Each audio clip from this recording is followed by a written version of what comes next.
A1R, psychic, metaphysical, and wellness radio. A breath of fresh air. This is A1R, a product of Positive Peak.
Awakening, a beautiful, gorgeous wellness center who will adjust you mentally, emotionally, and physically. Also, it will help you to manifest your finance, anything and everything you desire for. This place is a very beautiful place which is located in Crona Del Mar. So please book your appointment today.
Psychic Radio, Earth's #1 psychic radio network, and watching Moonstruck TV, enlightening television.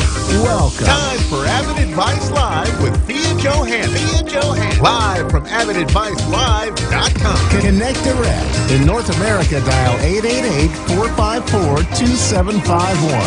In London, 20-3519-2158. In Sydney, dial 02-8488-3147. Or online, contact us through our Facebook page, facebook.com/psychic radio. Or one of our websites, askoneradio.com or moonstruck.tv. This is Avid Advice Live On A1R, the Ask One Radio Network.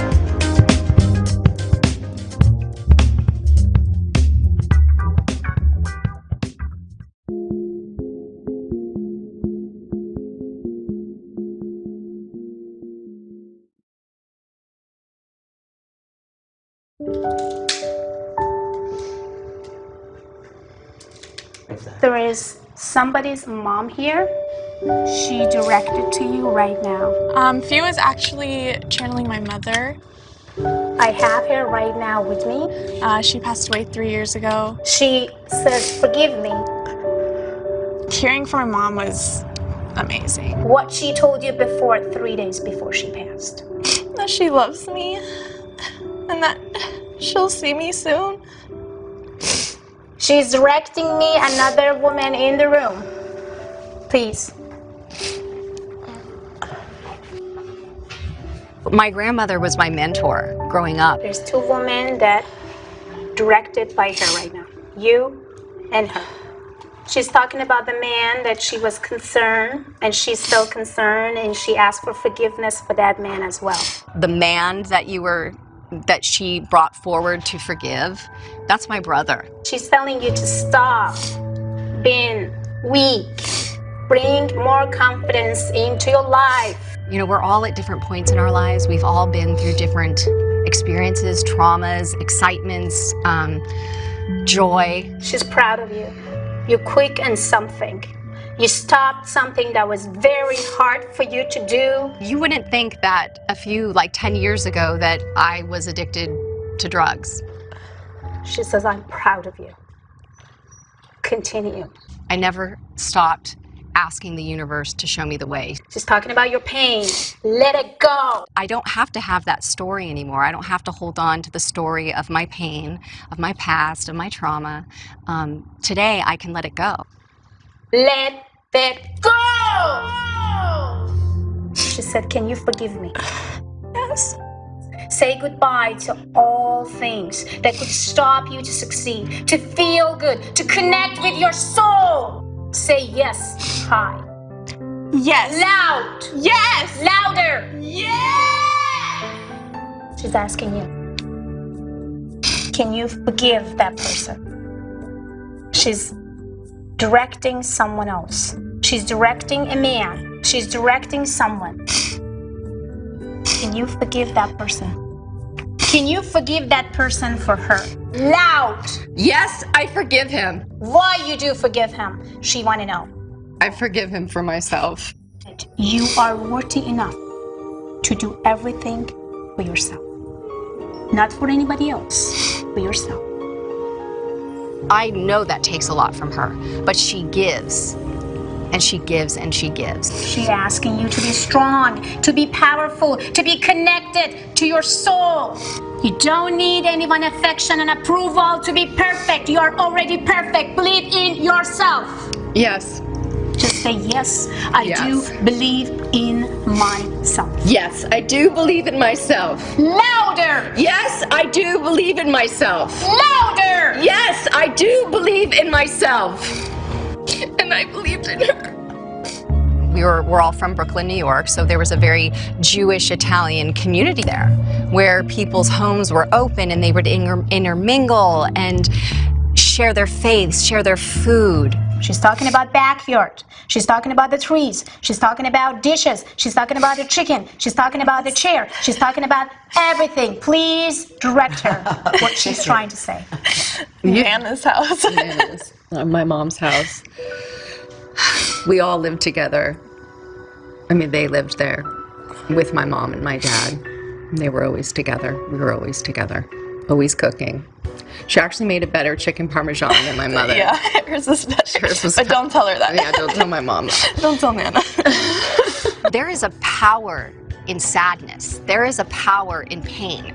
And the power comes when you overcome it. Talking to her really, really helped me, I think. It's definitely gonna kind of just clear my mind of all the negative thoughts that I had.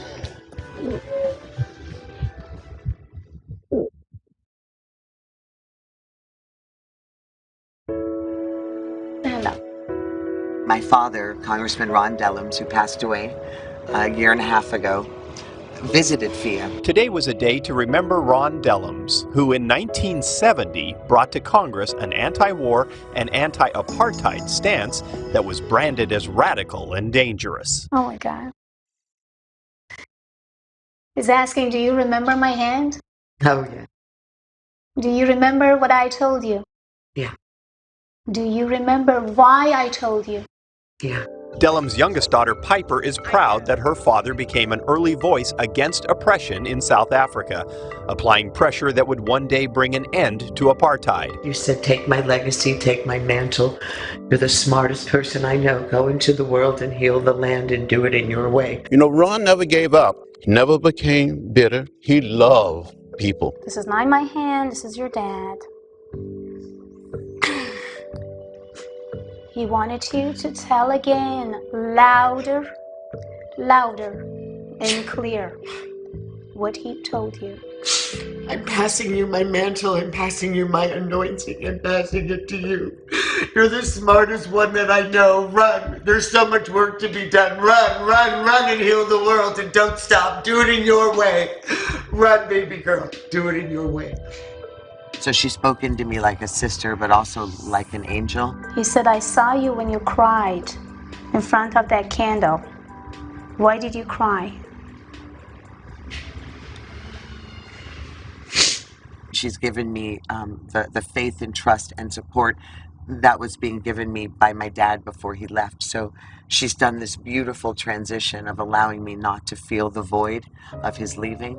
I don't know where to go when I'm not speaking with you, or I just don't know how to feel safe in the world without you in it. In the area where I don't have a female in my life, because I don't have a relationship with my mother, and I don't have a sister. She has stepped in with the feminine to remind me that I am also loved and purposeful and beautiful and worthy, that I'm valuable. It's not just me that tried to basically sending you messages and changing her. So she changed me in so many ways as well. So our silly song goes this way. We are the key to do more than just let it be. The key to our destiny is in the hands of our humanity. His love is more than a philosophy. Because we are the key. We are the key. We are the but key. Diamond's key.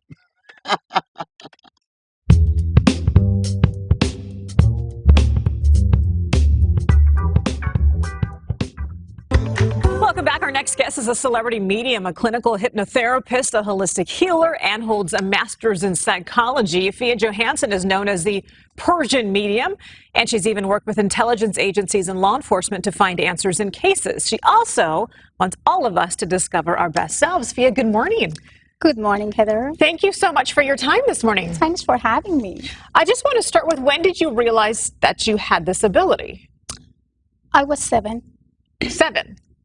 It was a very hot summer. A friend of mine came to my house and we played. They had fun. 3 hours later, they wanted to go home. I said, don't go. They said, why? I said, because I see that your guy is going to have a car crash. Ooh. Of course, they didn't listen to me. They had to go. 40 minutes later, our phone rang and confirmed that they had a car crash. Oh my goodness, were they okay? They've been completely okay, but what I saw in my vision at that age, it was scary. It was colors, visions of car crash, and my friend's face, who basically had some blood in. I was very scared. It took actually 4 years for me to discover why I see things before they happen. Why did people connect it to me? Why I am connected to unknown? And what's wrong with me? So, because you don't have anybody to talk to. No, nobody would be able to relate to what you're seeing or experiencing. Later in life, you're able to use these tools and this ability to eventually connect with law enforcement. Is it true that you have helped to solve 22 cases? Yes. What sort of cases are you assisting with? Cold cases, many of them was cold cases, old cases, locate missing people, and also connected people to each other who basically been vanished for so many years and they didn't know where they are. And I started with law enforcement at the age of 17 back in Europe, and I moved here to US 10 years ago, and through that agency I connect with intelligence services here as well. Can you give me an idea of a case that you've solved? One of the cases that I had, it was almost 2 years ago. Coast Guard communicated with me and said, we have a missing pilot and missing plane. I said, where are you guys? He said, well, we are around the oceans. He's like, you're guys in the wrong place. Number one, they are not alive. And he was like, how did you know that was they? I said, because it's two people that passed. And he immediately felt that you're right about it, because that was the student and instructor. So basically, after 25 minutes, after the helicopter came and took me, we found the stress signals from that plane. And they asked me, how did you know that? I said, he told me where he is. Wow. So what do you mean by that? Did you hear voices, or voices? It's actually, it's different, case by case. Some cases I feel and sense them directly communicating with me. Some cases they kind of like connecting me through other people. And some cases it's just the callers and numbers and names. And I bring them to attention for DA, private investigators, and crime lawyers. They put them together, and this was like, wow, you got it, bingo. We got a piece of very evidence. helpful for people who may not have any other answers in these situations. When you walk by strangers on the street, do you ever get a sense for anything? Of course, because as you know, we are all based on energies. And I pick up energies very fast. I feel and sense them very strongly. And when you are an empath, you can sense people almost, 100 miles away. But I try to not, because it's crazy. My life, maybe outside is look normal. I maybe look normal, but inside it's not normal. Is it difficult to have to constantly be hearing and sensing things? It is difficult. I can't be in any funerals because of the dead people. I communicate with them directly. I can't actually be around and surround people who basically doing something wrong. Example like high-profile people, celebrities, and other stuff, because then I can see and locate them, what they're up to, what is going on. So basically, it's hard for me. I close myself to not see things. Do you call people out? I know you have celebrity clients. You say, of course. I know what you're up to when you're not here. You know what I did? Actually, Impossible Hollywood, I changed it to I'm Possible Hollywood. I worked through my hypnose to helping a lot of models, actor, actress to achieve their dreams and desires. And of course, I did. Wow. I know you have a book out. It's called Recoding Your Brain for a Better Life, and you're working on a second book. Yes, and the third book. The second book, actually, I am working on upcoming book with one very huge and very strong intelligent agent who wants to talk to me, or basically, stand by on any cases that we solved together, and we are going to say when, where, how. Wow. Okay. So we'll be looking forward to that one. Fantastic. That would be fantastic. Where can folks get in contact with you? Maybe they would like to work with you on something. Well, to see me face to face, they need to have some 1 year waiting list. So it's 1 year waiting list. My goodness. Yeah, but if they do have some cases, missing people or crime cases that they would love to involve me, they can connect to my agent, and through that, I will connect with them. But easy to talk to me, because people ask me a million questions about. Guess what? What is my lottery number? Lottery numbers. Example. Yes. When I'm going to get married. Is he cheating or not cheating? Or stock markets or investment. So basically, avidadvice.com, avidadvice.com is the best place to communicate. Oh, And okay. yeah, I have over 27,000 people or clients worldwide, and I'm very blessed and happy and thankful for that. All right, Fia Johansson, the Persian Medium. Thank you so much for your time this morning. We do appreciate You're it. very welcome. All right, Stella, I'm intrigued. I'll send it back to you. That's pretty incredible. Thank you so much, ladies.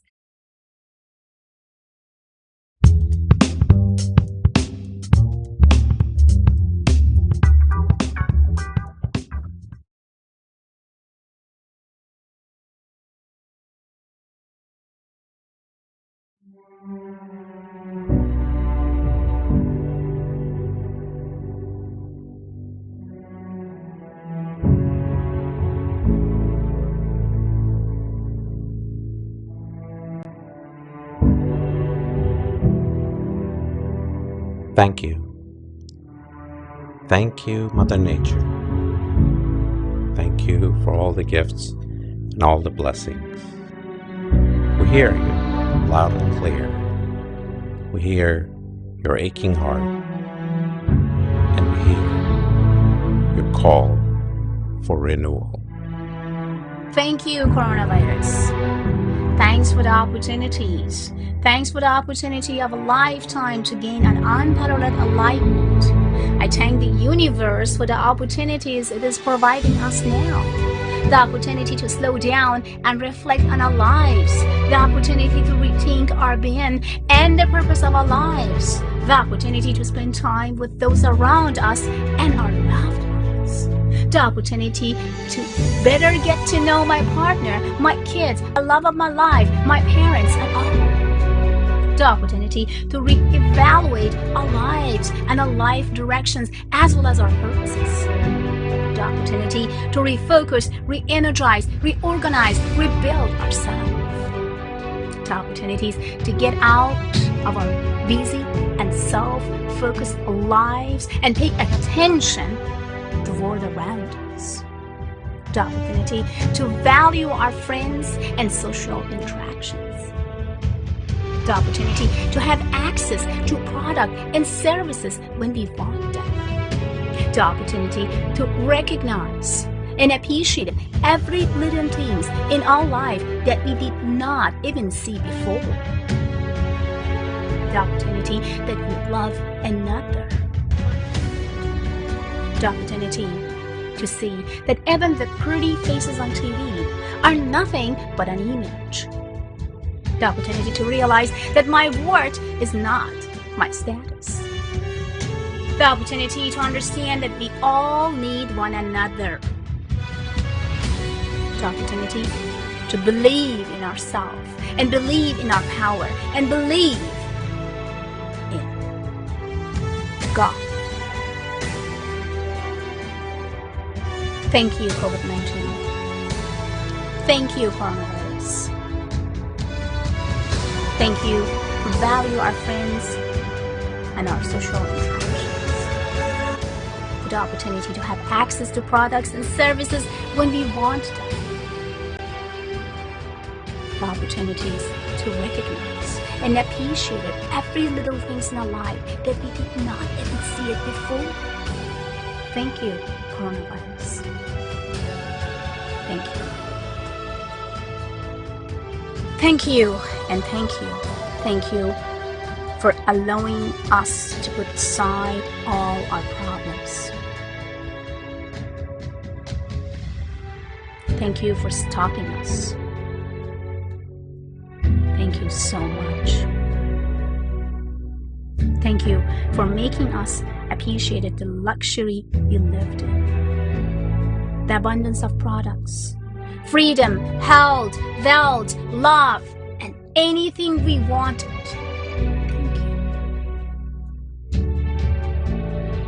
Thank you. Thank you. Thank you. And thank you, coronavirus. The earth was begging us and begging us and begging us to stop for a very long time.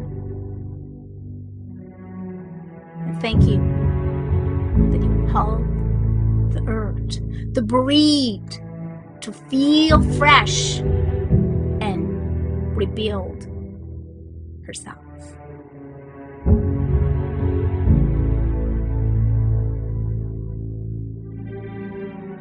This virus is with us, is an inside of our brain, our mind, our body, our soul.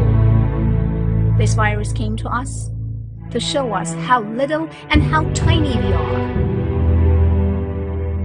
This virus shows us the opportunity to see that the king of all beings is vulnerable to a tiny virus. This virus came to our life to show us that we are nothing than just soul. And this virus came to our life to show us to be kind and lovable, to send positive energies and love to others. Thank you, coronavirus.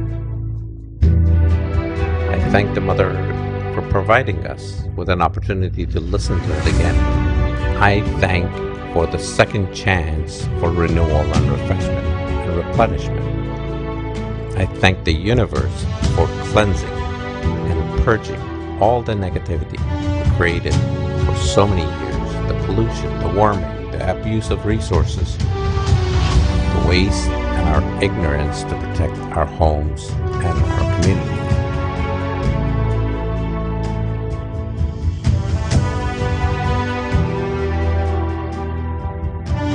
The nature is acting and reacting to our misguided ways. Isn't it time for us perhaps take a page from the lesson to recognize what's around us?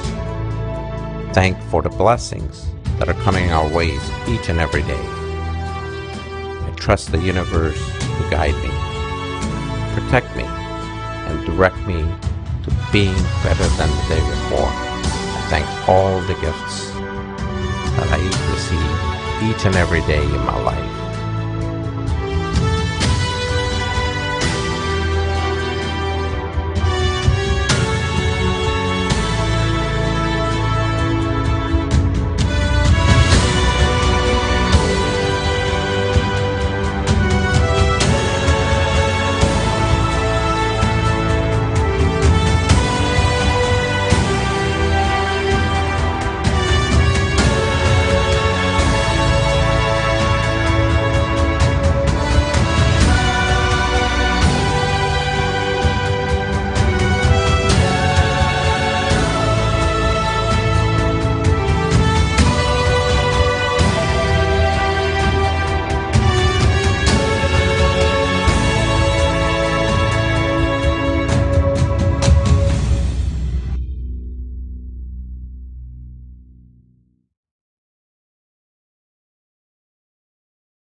Welcome back to the Global Entrepreneurship Initiative. I'm excited to introduce our next speaker, Ms. Fia Johansson, who's better known as the Persian medium and subconscious mind surgeon. She's a multi-talented motivational speaker, clinical hypnotherapist, and celebrity psychic medium. An author who works closely with law enforcement to help locate missing people and solve difficult criminal cases with detectives and as well as private investigators. Throughout her career, she's helped thousands of people identify personal roadblocks to help them truly believe in their own path to success, whatever that dream may be.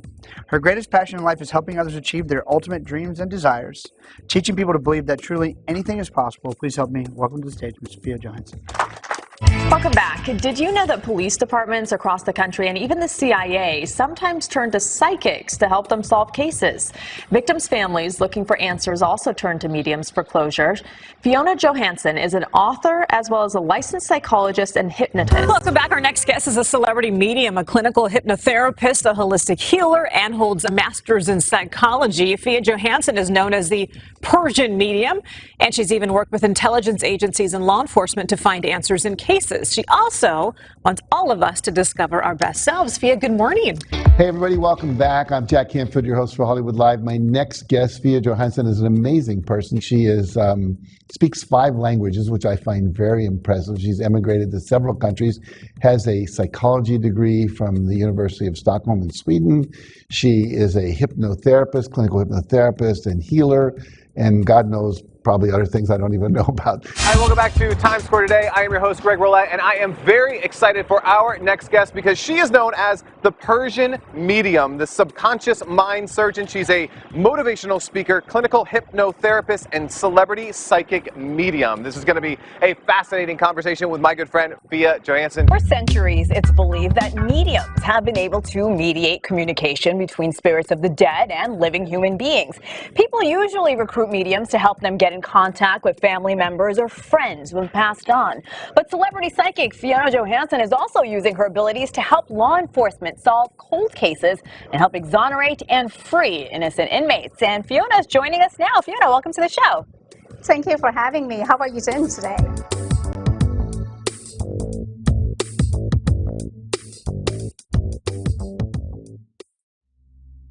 Welcome to Avid Awakening, a beautiful, gorgeous wellness center who will adjust you mentally, emotionally, and physically. Also, it will help you to manifest your finance, anything and everything you desire for. This place is a very beautiful place which is located in Corona Del Mar. So please book your appointment today.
Psychic Radio, Earth's #1 psychic radio network and watching Moonstruck TV, enlightening television. Welcome. Time for the Modern Day Medium with the Modern Day Medium. Modern Day Medium. Live from the moderndayMedium.com. Connect direct. In North America, dial 888-454-2751. In London, 20-3519-2158. In Sydney, dial 02-8488-3147. Or online, contact us through our Facebook page, facebook.com/psychic radio. Or one of our websites, askoneradio.com or moonstruck.tv. This is the Modern Day Medium on A1R, the Ask One Radio Network. Good evening, everybody. Hello, the Modern Day Medium here. My name is Michelle, and also known as the Modern Day Medium. I hope you're all well and have had a good week. I couldn't make last week. I was busy working, but we managed to find a way around it and air me anyway. What have I been doing? Gracious me, I've just finished teaching on a Tuesday evening. I teach a circle. We had 10 people there this evening, and it was just lovely. Everybody gave messages, everybody linked into spirit, and there were a couple of people that had never been there before, and they just did amazing. It was absolutely brilliant, buzzing with energy, just loved it. So I really enjoy that. I enjoy teaching psychic mediumship. And also another new venture of mine is I'm doing podcasts. Me and my sister have got together and we're doing podcasts which roll out on a Sunday called Psychic Sundays. And we are covering a whole list of psychic abilities, the difference between psychic and mediumship. We're talking about healing. We're talking about tools of the trades. We're talking about guides. Negative energy, positive energies, how to protect yourself, how to look after yourself. So between me and my sister Louise, we've got 40 years of experience, and we're both qualified healers in many different modalities as well. We also both teach healing as well, which is great. So we thought, well, hey, why not put our heads together and do some podcasts? So we're going to be doing several series there. We've already done 5, which are going to go up soon. And then we'll be doing another set. So we'll be doing 3 or 4 or 5 series, each one containing about 6 podcasts. They're good fun. They're nice, really enjoyable. It's lovely. We thoroughly enjoy it. But one thing I wanted to talk about is soulmate and soul groups and twin flames. So the difference with a soulmate soul group, a soulmate, lots of people think a soulmate is you're my soulmate, we're meant to be together, we're meant to be together forever. Not true, not the case at all necessarily. Soulmates are people that come into your life for a certain period of time. They may come in just for 2 or 3 months. They could be a friend. They could be a partner, a boyfriend. They could just be someone you have a fling with. I mean, but they've come in to teach us something, to teach us a lesson, for us to learn something. And also, likewise, we go into other people's lives to teach them lessons. Obviously, we have people that are in our lives always and always been there, lifelong friends, family members, etc., etc. But sometimes a soulmate can come in and leave as quick as they came in, and it can be very, very painful. But the way to look at it is, well, what have I learned from this? Why have they come into my life? And what have I got from this? And then we have our soul group, which could be groups of friends, family, or friends that we have been with before, families we have been with before in other incarnations, other lives. And somebody was telling me, somebody I respect hugely, was saying that our soulmates or somebody from our soul group come into our life and they have already decided, I will be the person that will teach this person the lesson. I will be the person that will come down and teach them the lesson they haven't learned. Because I love them the most, I'm the one that wants to deliver the pain. I want that job role. I want to do it. So that's a beautiful thing within itself, isn't it? It's amazing.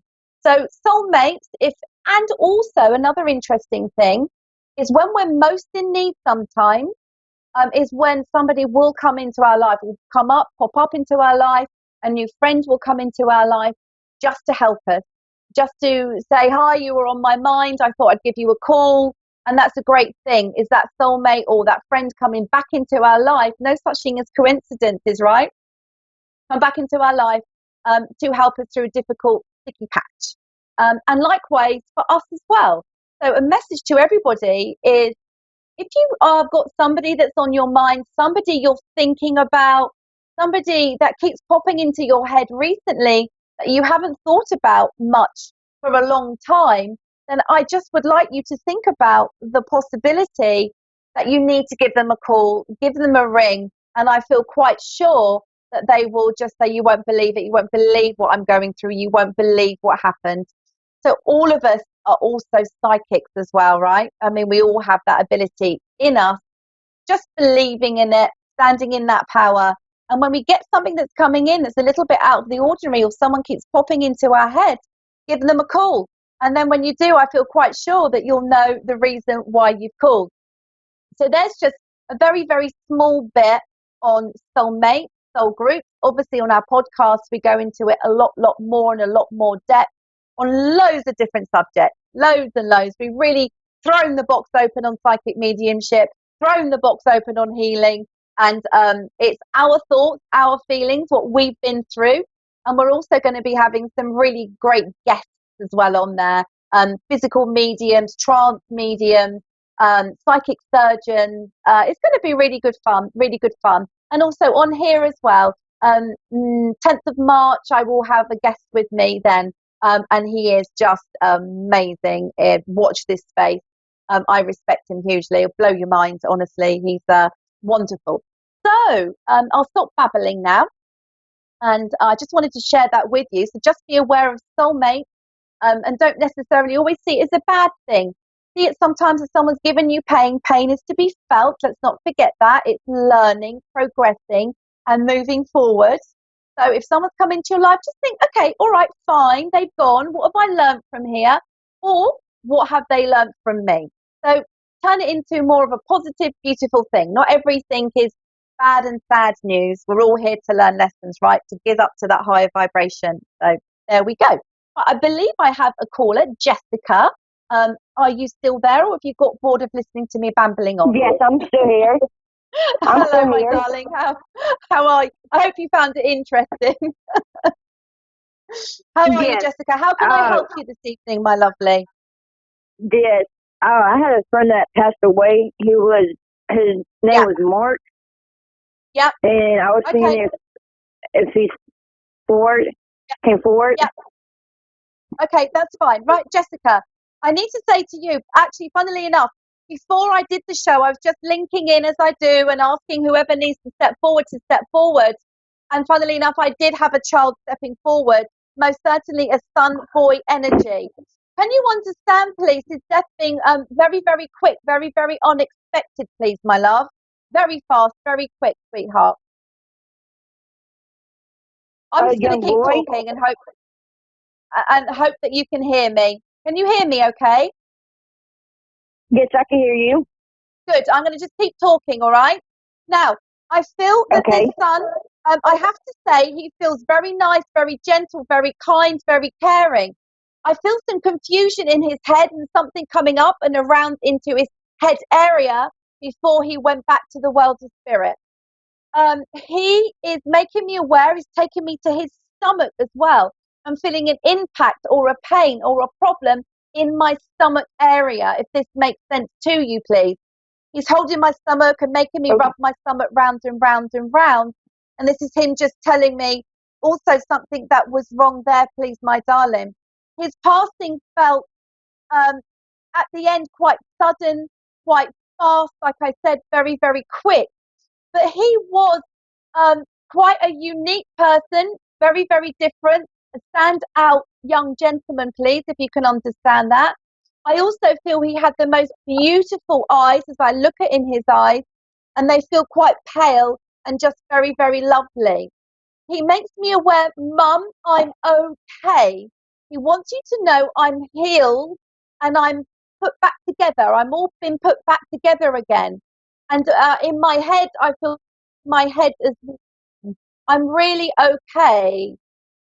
He thanks for the rose or the roses that you gave to him as well, I need to say. I see these flowers. I'm aware that you talk to him a lot constantly. You're always wanting to know, it's okay, he's there safely, he's fine, he's healed. He wants to send you healing as well. He's a lovely gentleman, and he's sending it right into your heart and into your heart chakra. I've got the name Mark. I also need to give you the name Brian. I don't know why, but I need to give you that as well, my love. I feel that your son enjoyed music, enjoyed a little bit of dancing, he enjoyed jumping around as well. And he's making me aware that he's in spirit doing this. He's very, very busy. He's very, very active. He also is in massive love. My darling Jessica, you need to know your son is with his grandfather. They are together. I feel that your grandfather, his grandfather, I feel he was a good father, a lot of energy, very nurturing as well, if this makes sense to you, please, my sweetheart. And they are very much together and through a lot of love and send you a lot of love, Jessica. Please, please, please, can you heal yourself? And please, please, just he's okay. Bless his heart. He comes into you, Jessica. He holds you. He wipes your tears. What he's saying to me. Please, mum. Please, mum. Yes. I need to go to the head. I keep needing to go to the head as well. Okay, because he holds you there. He holds you in the head. He holds you in this area, and he holds you very, very tight. He makes you aware that you've got a lot of his facility is quite as it was, and he needs for you to pass a message on to a young lady, please, my darling. Whether there was a sister, but also a very close one, close, and who's the husband? Give them Alison as well. I need to give you the star sign of Tauri Capricorn as well, my love.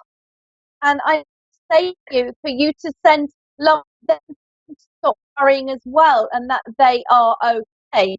Your son was quite a joker and to bow a bit as well. He's got a beautiful, buoyant energy and quite angelic as well, I need to say to you. He's got quite a pure heart, but I feel it's just all got a bit much for him as well, sweetheart. You understand this, Jessica? Mum, Yes. you know very much. And I need to give you drawing sketches with this as well. And he just sends huge love to you. Bless his heart. He's just put a rainbow all the way over you, Mum. I love you. I love you. There's a distinctive smell that comes in with your son as well, please. Please be aware of that, because he's making me aware.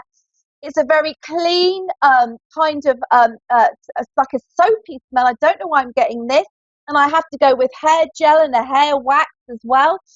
And it's this smell that he's bringing in to you. He sends you so much love. And he says to you, Mum, I am safe. I am okay. I am healed. And I love you. Okay? Okay. Is my friend stuff for yet, Mark? Sorry? Has my friend stepped forward yet? His name was Mark. Okay, fine. Yeah, that's fine. That's fine. So, that's if you can take this as a mark and you can understand. I think I said Mark and somebody else just sending huge love to you, my love. Can you understand that? Yes. Good. That's good. That's good. Good, good, good. So a lot of love around you for sure. Sorry? Huh? Can you tell me what happened to my friend? Yes, pass it on. Pass it on to your friend. I can't hear you. I'm sorry.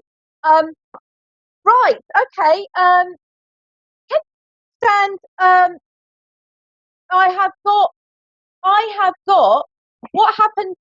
I have got another energy that's stepping forward here. Now, this energy feels taller, stronger, older. He feels like a prankster, a joker. I feel he mucked about a lot. I feel that he's calling you like chum, chum, chum, friend, friend, friend, mate, mate, mate. He makes me aware of like heavy boots on him, whether he would have, I don't know why I've got heavy boots on. We had big, heavy boots. He makes me feel with him that he just wants to come in and give you love. He's telling me that a candle has been lit for him and he appreciates it a lot. He wants you to remember the good times, the fun, the laughter.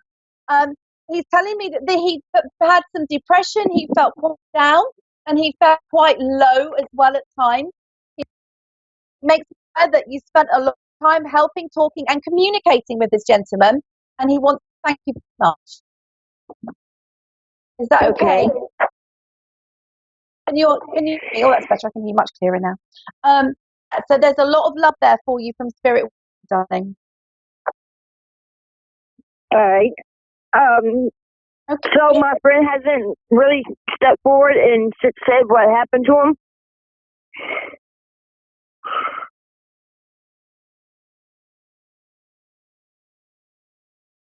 Jessica, can you say that again, my lovely?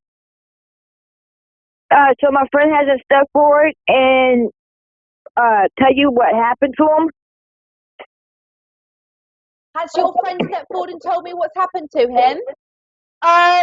Yes. I feel with her, so with your friend Mark, who's on the other side, I feel with him there was a depression, a heaviness, a feeling very down with him, a feeling very low with him, a feeling very unhappy, a sadness with him. He makes me feel it was all very, very quick. It all happened very, very fast, if you can understand that, my love. Yes. Perfect. He's back safe and he's fine and he just wants to send you love. He is around you very much. Okay. All right?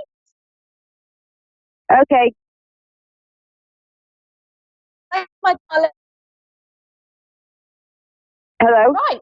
I think my next call is this Angie over here now? Hi. Hello, Angie. How are you, my darling? How are you? Help you, my love.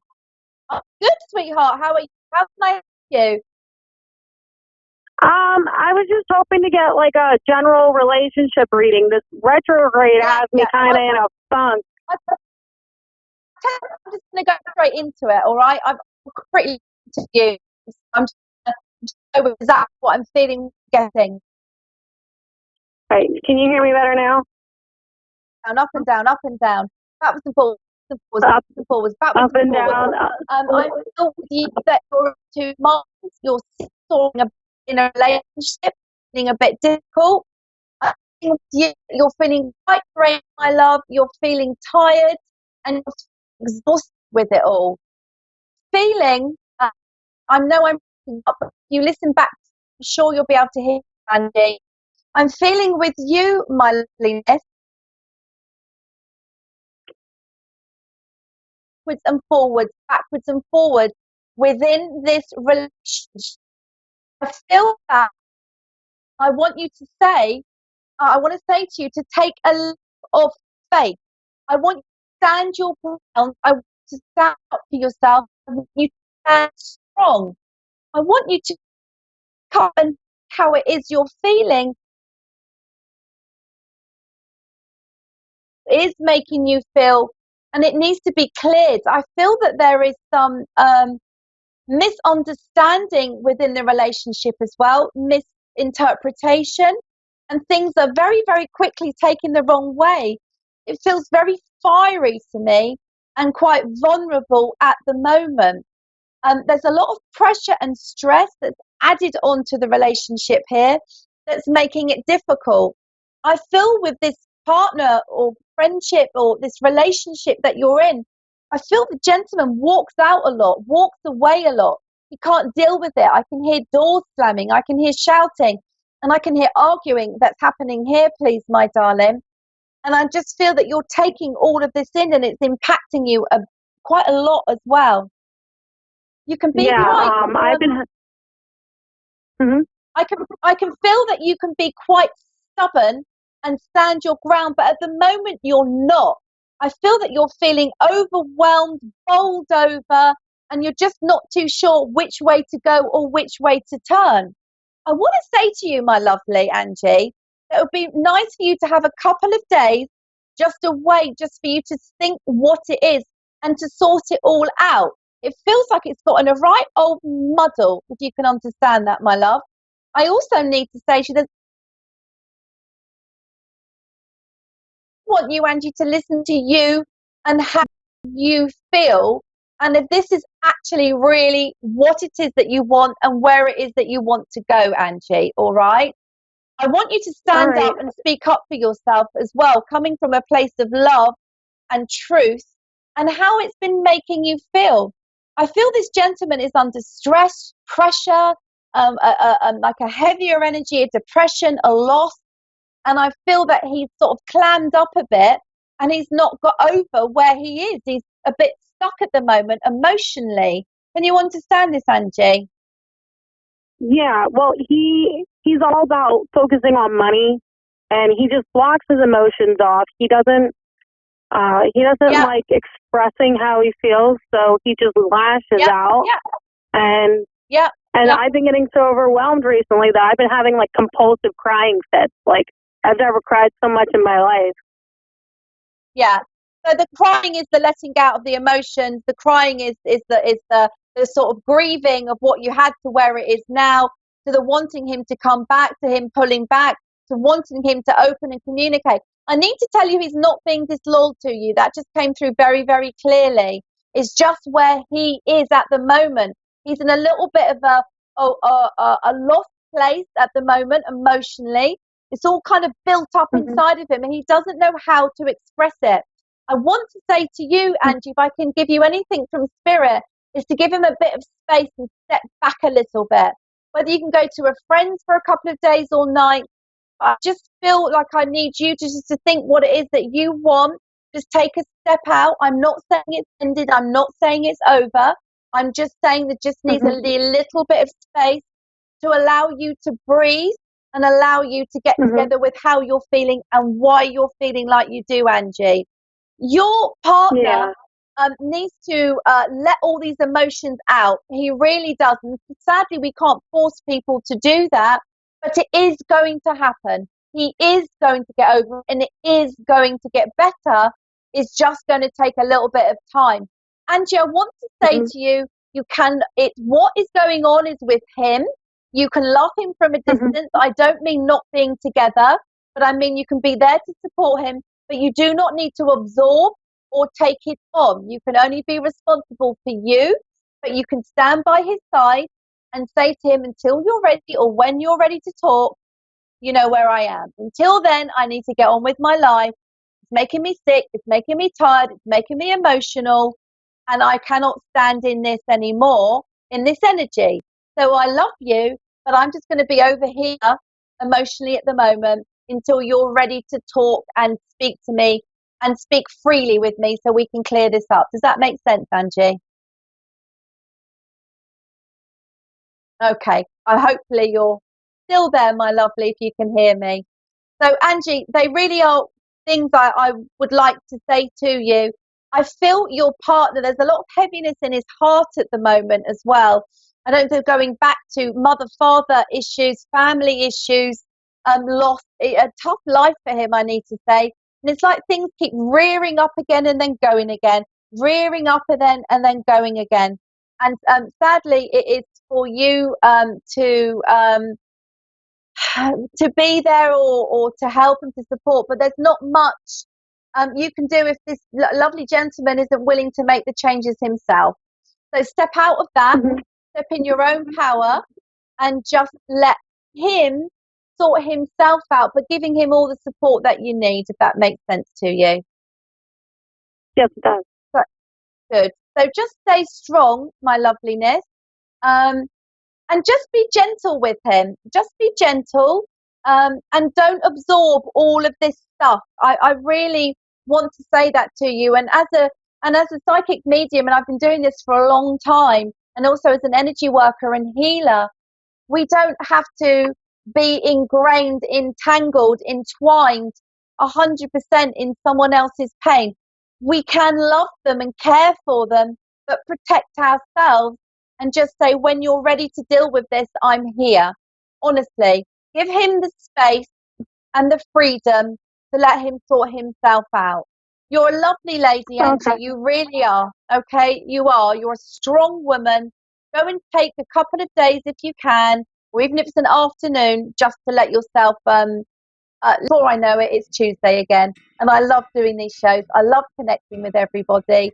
It's so enjoyable. It's nice to be able to be sat at home. Isn't it amazing, the internet, connecting all the way across to America, Canada, and wherever it is that we've been taken this evening. So you can find me on Facebook, The Modern Day Medium, my website, The Modern Day Medium.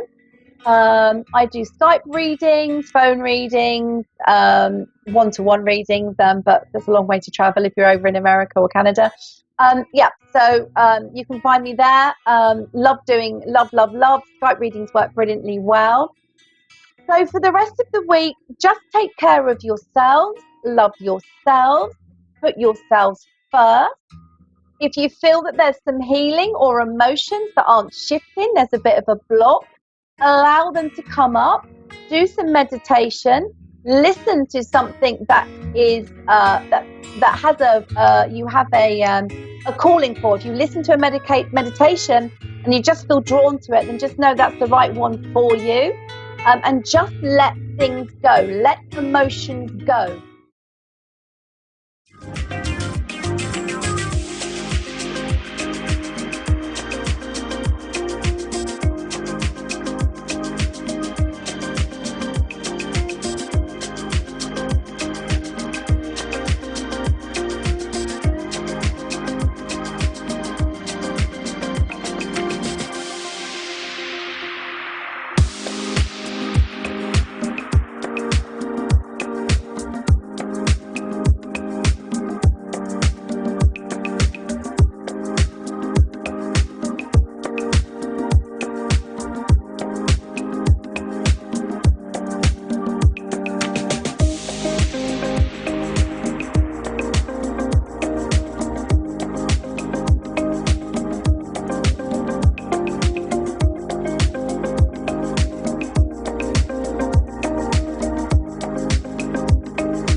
listening to A1R Psychic Radio, Earth's #1 psychic radio network, and watching Moonstruck TV, enlightening television. Welcome. Time for a gateway to the spirit world with Gail Moffat. Live from GailMoffat.com. Connect direct. In North America, dial 888-454-2751.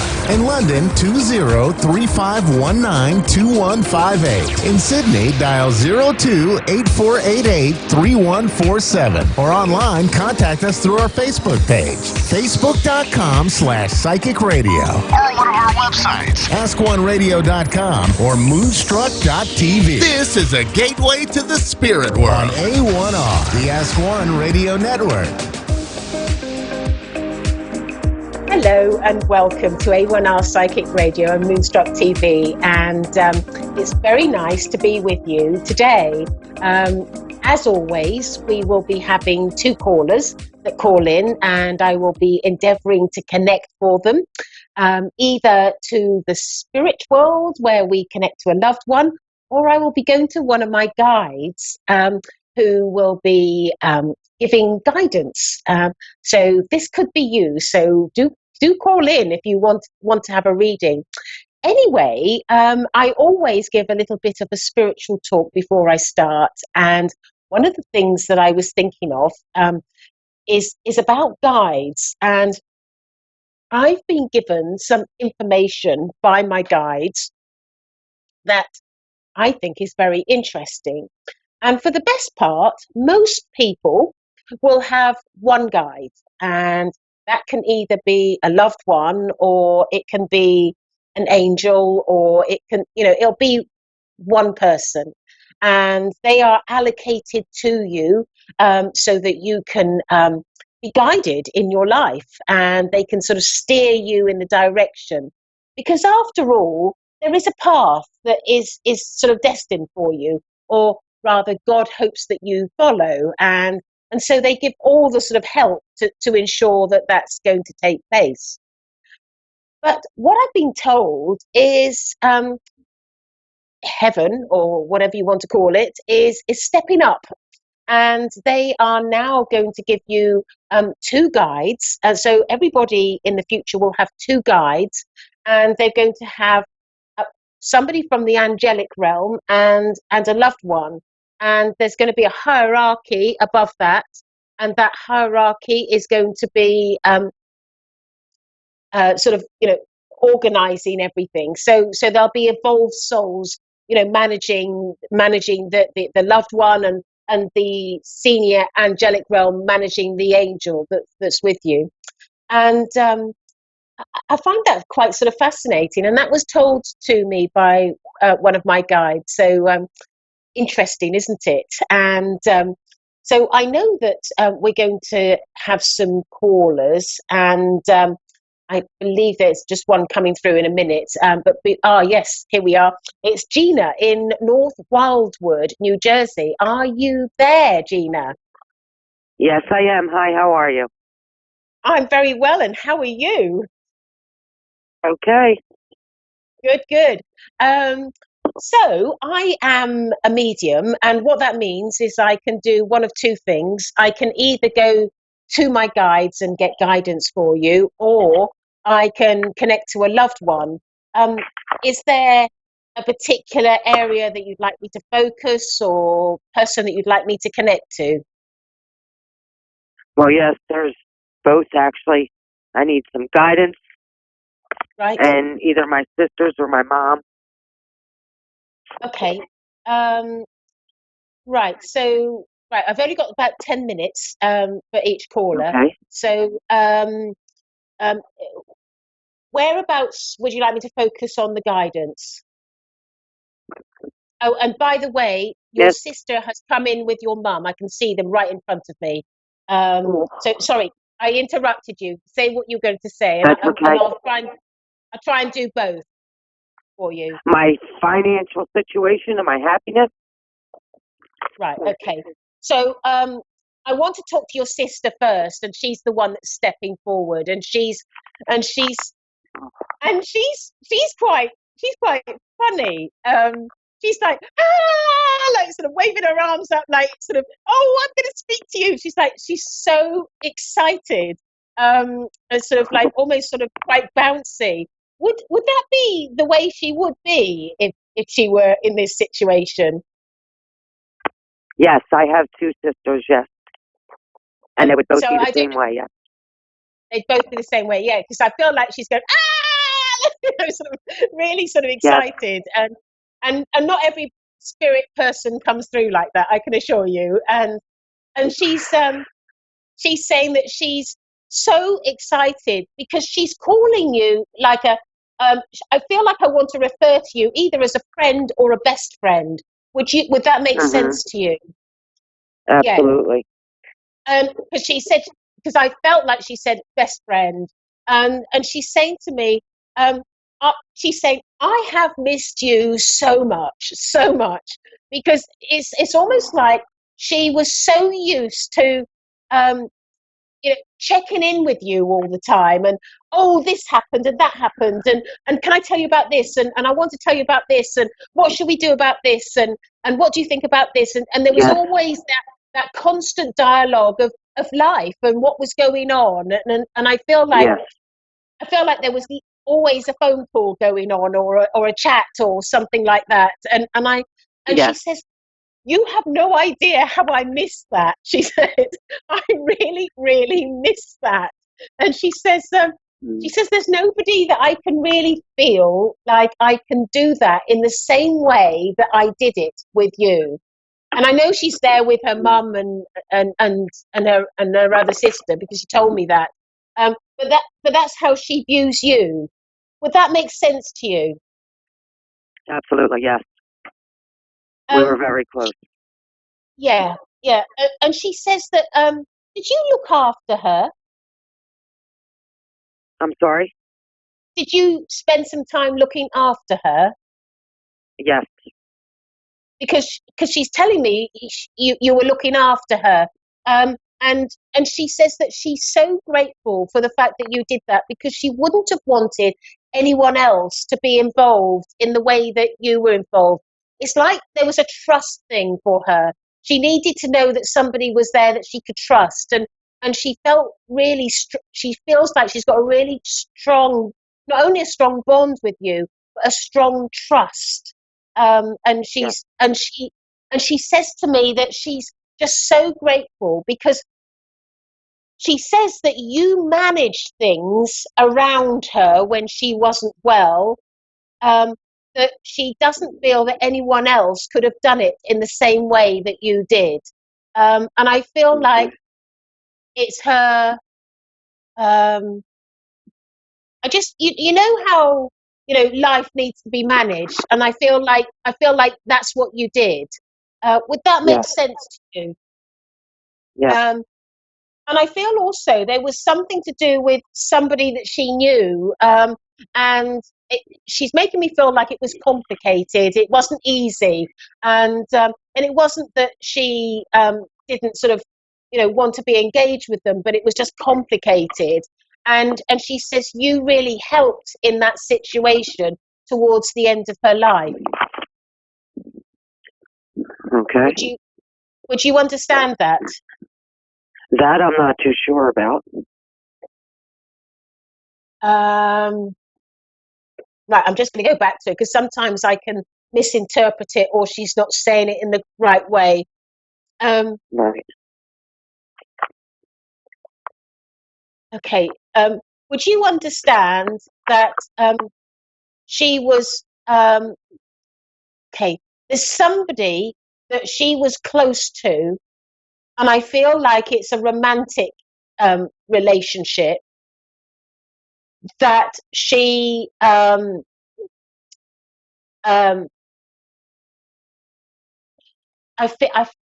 would you understand a romantic relationship around her at the time? Yes. Yes. Okay. And would you understand that she we weren't sure if it was a real romantic relationship or not. And the other one was married. Okay, well, what I heard was it was complicated. Okay. she said she's talking about this relationship and she says it was complicated. So I guess that's referring to the two relationships that she's got, and Right. and she's saying that it wasn't easy. It wasn't easy to see one of them. That was what it was, and you helped in that situation. Would you understand that? Okay. Does that make sense? Yes. Okay. And she's also saying to me that I get this sense of feeling indebted to her, and just as she's saying that, I'm just seeing coins being placed in front of me, and I feel like one of my guides is coming forward and speaking from a material world point of view, a financial point of view, and I feel like there's coins being added to like how you put a coin and one on top of the other like a tower, Mhm. uh, and Yes. I'm being shown these coins, and I'm just being shown that you're about to turn your corner on your finances, and I'm being told that it's been like an uphill struggle with you for a long time, and I feel like you're almost coming to the top of the hill, and it's like you're going to be standing strong, because I'm being told that you're on the precipice of gaining financial freedom, and I don't know how that's going to happen, but that those are the words that have been given to me by my guide, and he Okay. literally just pushed through whilst I was talking to your sister. So I know that that's like a sense of urgency that you needed to know this. Yes. Would that make sense to you? Can you see that happening? I'm hoping so. Yes, absolutely. Oh. Mm. And I also feel, so I'm just checking over who wants to talk with me, because I had your sister and then my guide came forward, and I feel like my guide is still here, and his name is Arthur, and who is the one that's talking with me, and he is saying to me that um, you oh, do you pray? Yes. Because he's been telling me that you've been praying for financial freedom or financial help, and Yes. I'm being told that what he's saying is your prayers are about to be answered, and you are about to become freer and freed up from your finances. And I feel like it's really, really close where this is coming, and I don't know how this is coming. It almost feels like suddenly you get a windfall, or suddenly there's a load of money. But it feels like you are going to be free. Yes, I'm being told you're going to be free, where you don't have to worry or stress over finances anymore. It's almost like your time where you know how we're here to learn our lessons, and then it almost feels like you have come to the end of that lesson, and it's like you don't need that anymore, and suddenly you're going to be free, and I'm feeling that very strongly that you're going to that's going to be the case for you. And I I can still see your mum and your sister. I can see the two sisters standing there, and so they're listening at the moment. And your mum is wanting to step forward, and she I feel like there's a sense of guilt, or a sense of worry about things, and I feel that she feels that she needs to almost like make things better with you and her, or make things better for you. Would that make sense to you? Yes. Yes. Because I feel like she's saying to me that she feels like she let you down or didn't do things right for you or wasn't the right mother or something of that nature, and she wants to apologize to you because she feels that she's done a number of things that haven't been correct in her opinion, and she feels like it's almost like she hasn't been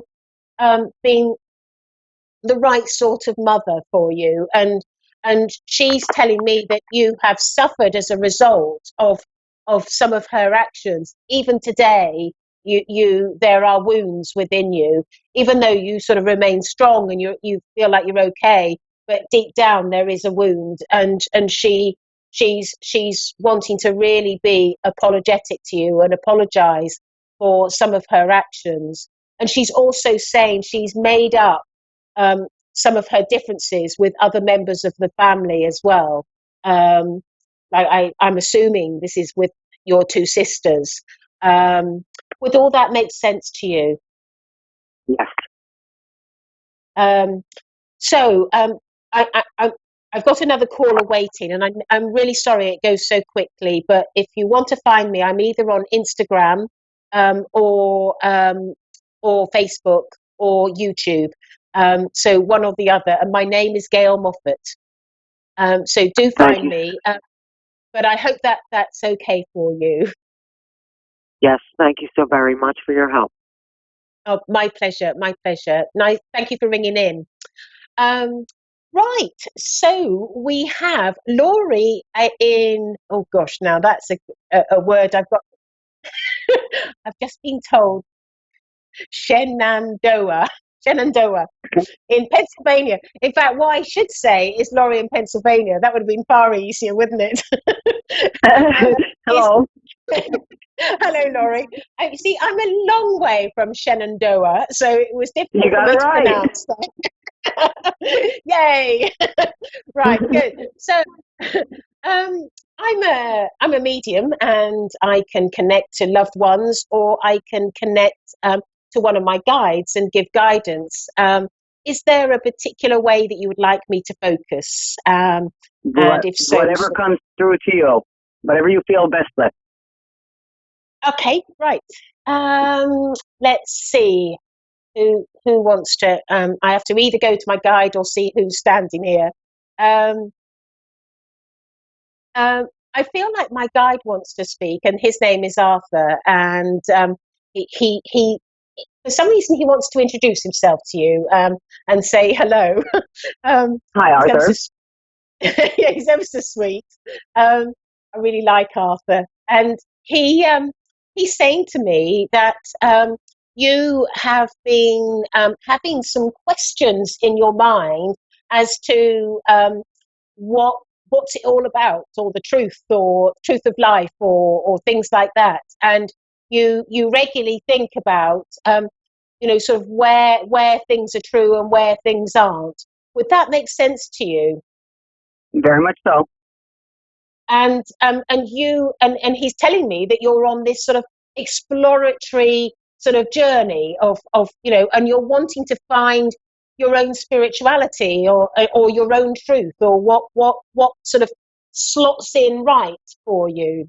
And he's very pleased to be able to help you out a little bit on this journey, because he feels that you need a little bit of guidance in that direction, because he knows you've been inquiring about that.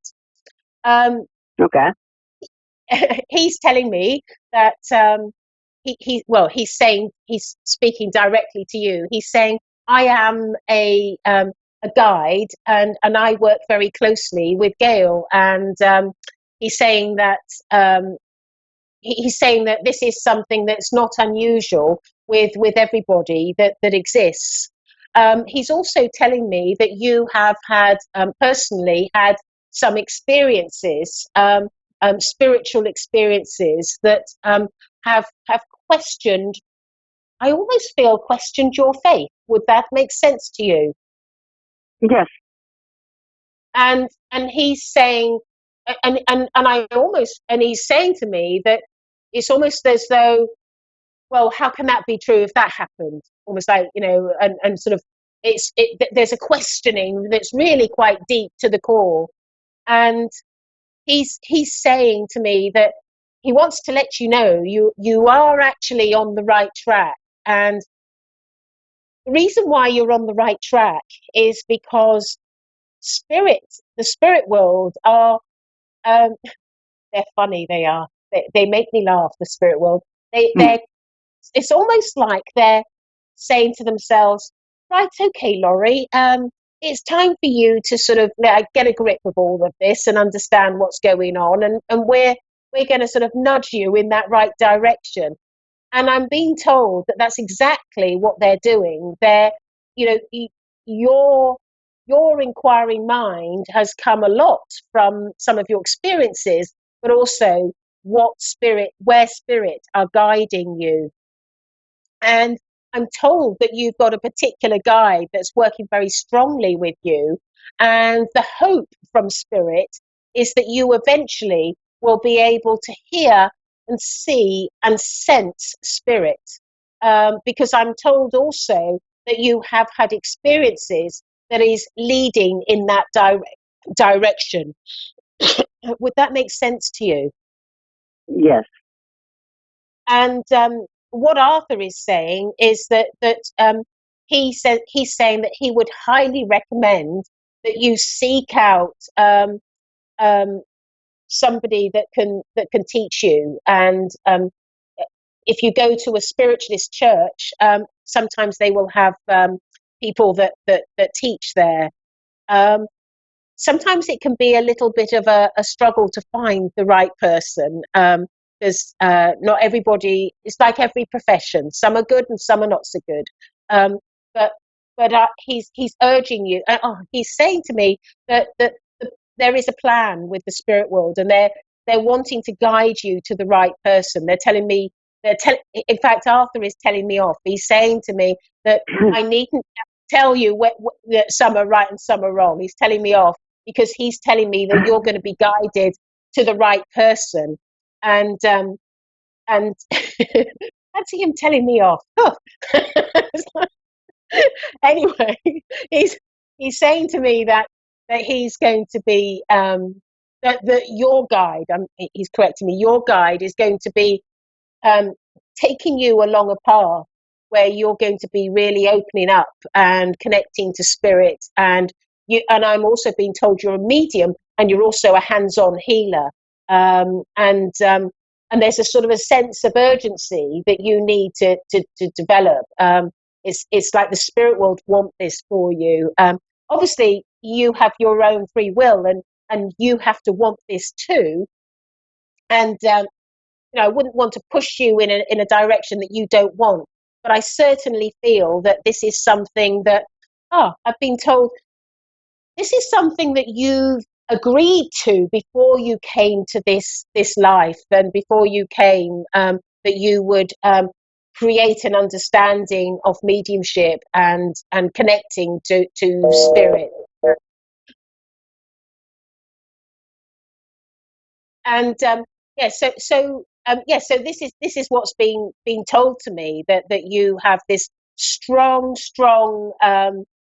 spiritual awareness of spirit, and I've been told that you not only one of the things that I think is quite interesting is that I feel that you're going to be quite a strong healer. I think that's where your strength is going to lie, and I feel that there's going to be a healing guide that's going to be stepping forward with you, that will so there's going to be a healing guide that's going to step forward with you, that will be working with you throughout most of the time. So just to recap, Laurie, because I know we had a call problem. I was just saying that they are very keen to connect you to their world and for you to develop in your mediumship. But I feel more strongly a leniency towards healing. I feel like there's a strong healing energy with you, and that I also feel that there's going to be a healing guide that's going to step forward with you. And I'm also being told that you, but I'm being told that you need to sort of explore this more and develop these skills, because it's like it's there and ready for it to all open up for you. Okay. Is there any questions about that? No, because like as of recently, I talked to some people and they kind of throw me off as crazy because I tell them like say my dog that passed, I tell them that my dog had came forth and he had told me, and when I explained it to him on there, I don't hear him speaking to me in words or nothing. It's just something that like was I just know that like they say things to me, but I don't hear it in words. I don't. It's just I've been seeing a lot of spirits and stuff. I think people have been thinking I'm crazy, and but I just kind of like feel and know these things, and they tell me things, and I just Yeah. And you've got to marvel at spirit, because for some reason you are the one that got through.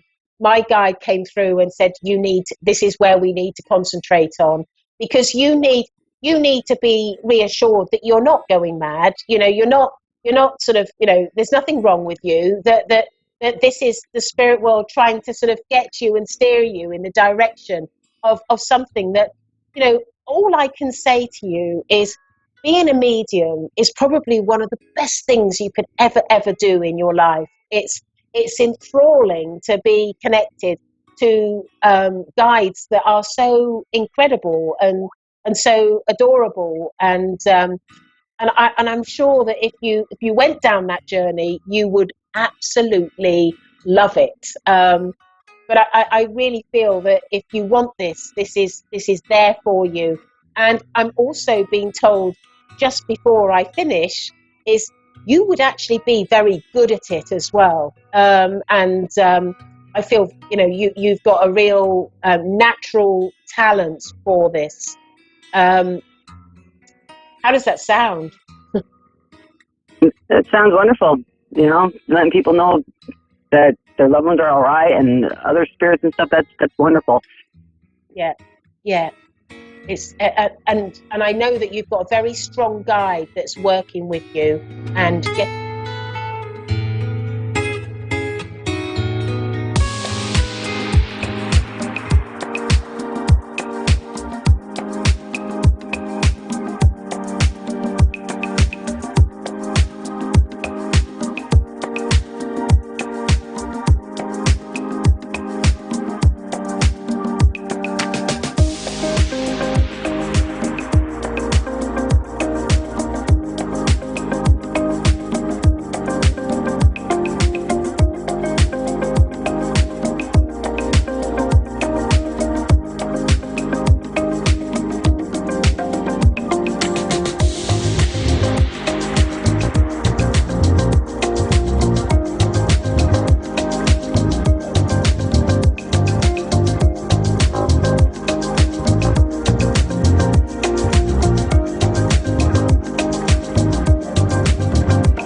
to A1R Psychic Radio, Earth's #1 psychic radio network, and watching Moonstruck TV, enlightening television. Welcome. Time for Angelic Connections with Carrie M. Bush.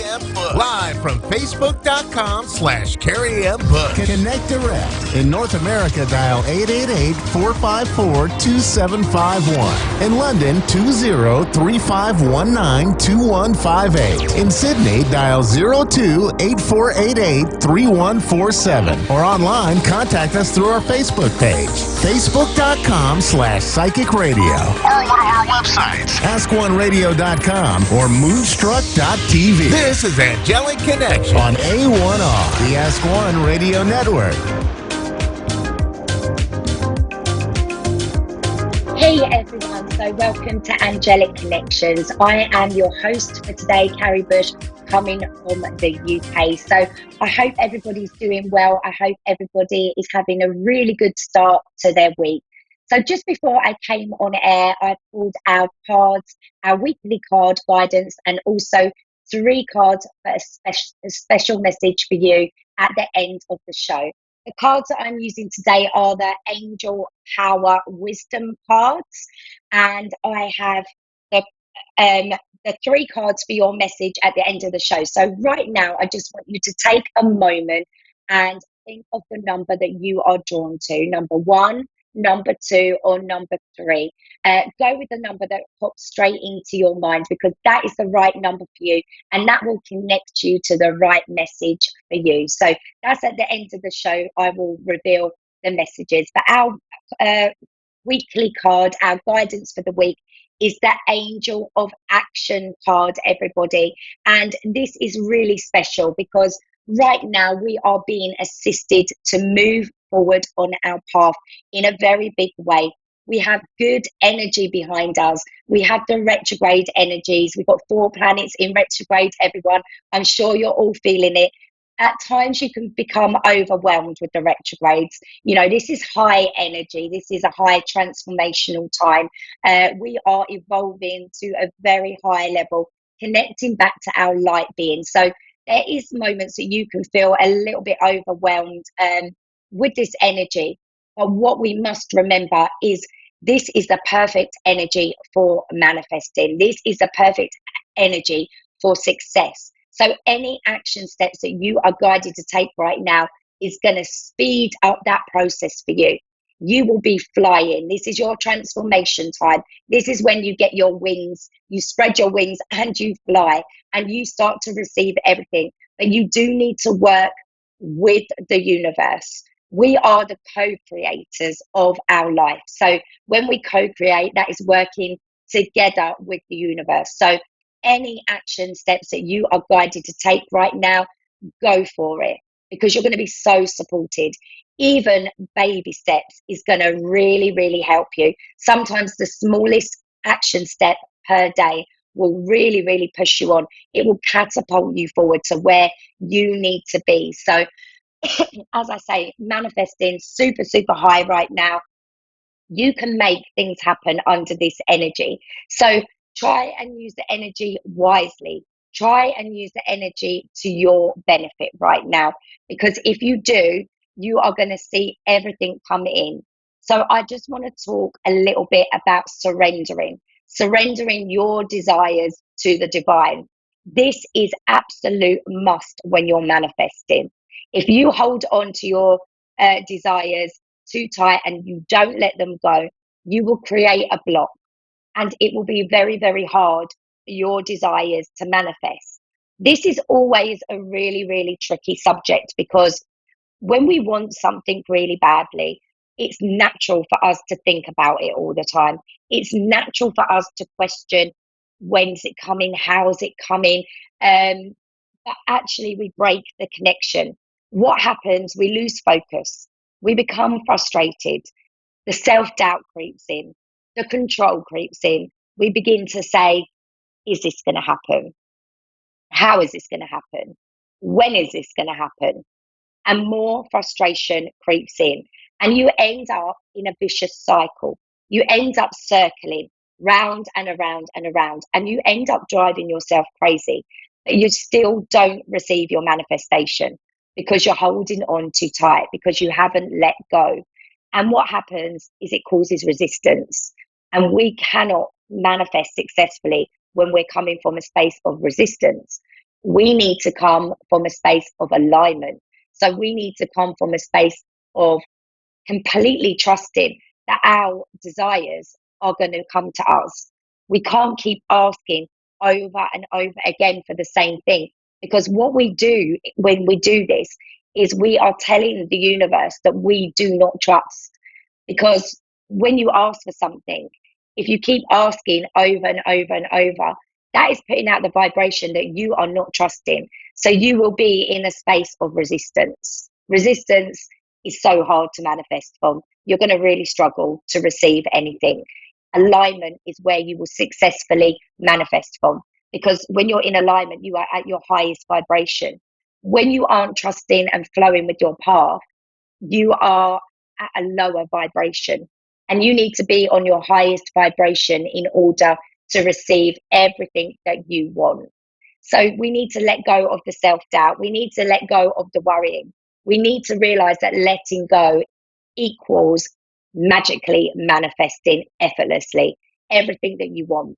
So you need to focus where you want to be, rather than what's not coming in for you now. So you need to ask yourself, are my needs fulfilled now, where I am now? Or are you in a space where you just don't feel fulfilled unless you get what you've asked for? Unless your manifestation comes into form, do you feel fulfilled? Because you need to be fulfilled now. You need to be in the present moment now. You need to be connecting with your power, which is always in the here and now and the present moment. You can't expect your manifestation to come in and feel something within you, like feel a void within you. You have to be all of that within you now to successfully, rapidly manifest. So if you keep asking for the same thing, you may have a void. So I'm going to give you a couple of examples here. So if you were manifesting money, you're manifesting a sum of money, you're manifesting abundance in your life, but you keep asking for it.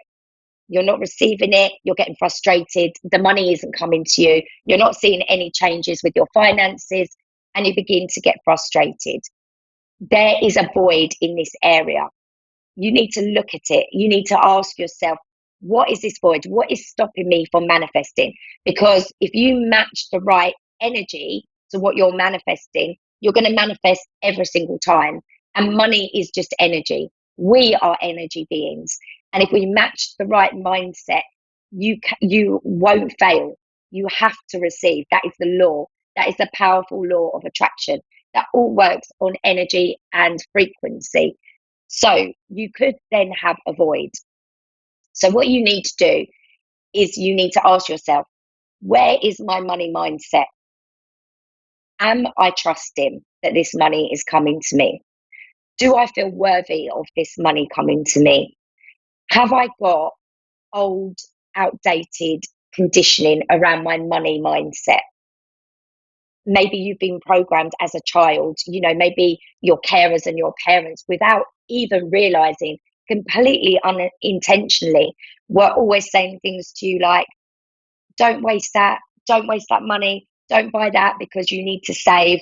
That's unnecessary. We've got to save every penny. Don't waste that. So without realizing it, you would have been programmed. It happens to all of us. We all are at some point in the wrong money mindset. So another example, if you were manifesting romance, you're manifesting love, and you're getting frustrated around love, you need to ask yourself, where's the void here? Why is this love not manifesting for me? Have you got a void somewhere? Are you coming from a space of self-love? Again, do you feel worthy of receiving love? Do you feel lovable? Have you got past pain and hurts around love, situations, emotional experiences that still need to be released? This is all what you need to ask yourself, why you're not receiving. So we basically have to have no attachment to the result. We need to surrender all attachments. We need to ask, no, it's done, move away from it. That is going to keep you aligned and open and ready to receive. A really good way of remembering this is imagining that you're going to the supermarket and you're doing your food shop. You grab your basket, you put in all the food that you want, you go to the checkout, you line it all up at the checkout, you bag it all up, you pay for it, and then some people take the option to say, can I have that delivered to my home later? And they go, yeah, sure, that will be delivered later. Use this analogy the same as manifesting with the universe. So you've got your shopping basket, you're putting everything in it that you desire. Your shopping basket of the universe, you're putting everything in it that you desire. You go to the checkout, that's you asking, this is what I want. You're at the checkout, you wait, you wait and you pack it, and then you wait for delivery. You don't have any doubts that that shopping isn't going to arrive. That's a really, really good way of thinking of it, and a really good way to relax your mind. So I just hope that helps somebody today, and makes a difference. Surrender, let go, and you will see huge difference around your manifesting. So I think we have a caller on the line now. We're going to go to Ida. Have we got Ida on the line? Ida, sorry. yes. Have we got Ida? Hello, Ida. How are you? I'm good. How about yourself? I'm really good, thank you. I'm really good. I'm going a bit croaky because I've got really bad hay fever, so it keeps affecting my throat. So I do apologise if I go a bit croaky. How can I help you? This is a first for me, so I'm guessing just to ask you a question. Yeah, of course. Yeah, go ask away. Okay, so I've been in a crazy relationship type deal with two brothers. It's the craziest thing ever. I'm just wondering, where is this gonna go? Okay, so you're in a relationship with two different people who are brothers, is that right? Yes, pretty much. Yes, ma'am. Okay, so what I'm going to do, I'm going to pull. So how I work is I'm going to pull the oracle cards of the romance deck, and then I get the guidance from the angels. I will give you everything I get around this situation. Okay, so I'm going to shuffle the cards now, and I'm going to ask for some messages for you.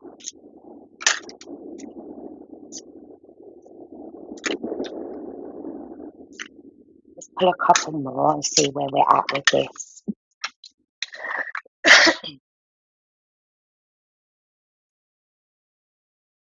Okay, so we've got romantic feelings card. So this is telling me that your romantic feelings are stirred for both.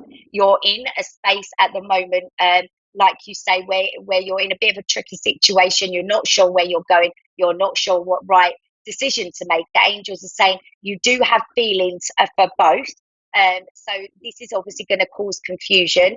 And what we need to do is we need to give you the right guidance now, because obviously what we don't want to happen is this to all kind of blow up on you, because seeing two people at once, especially brothers, you know, you obviously know you need to make a choice. Is that right? Yes, ma'am. Yeah. So I get the release your ex card. There, one of these brothers would have been the first person that you saw, so would be the energy of quite pushy. Does that make sense? So the first brother that you connected with, would he be quite a pushy in nature, quite bolshy? Yes.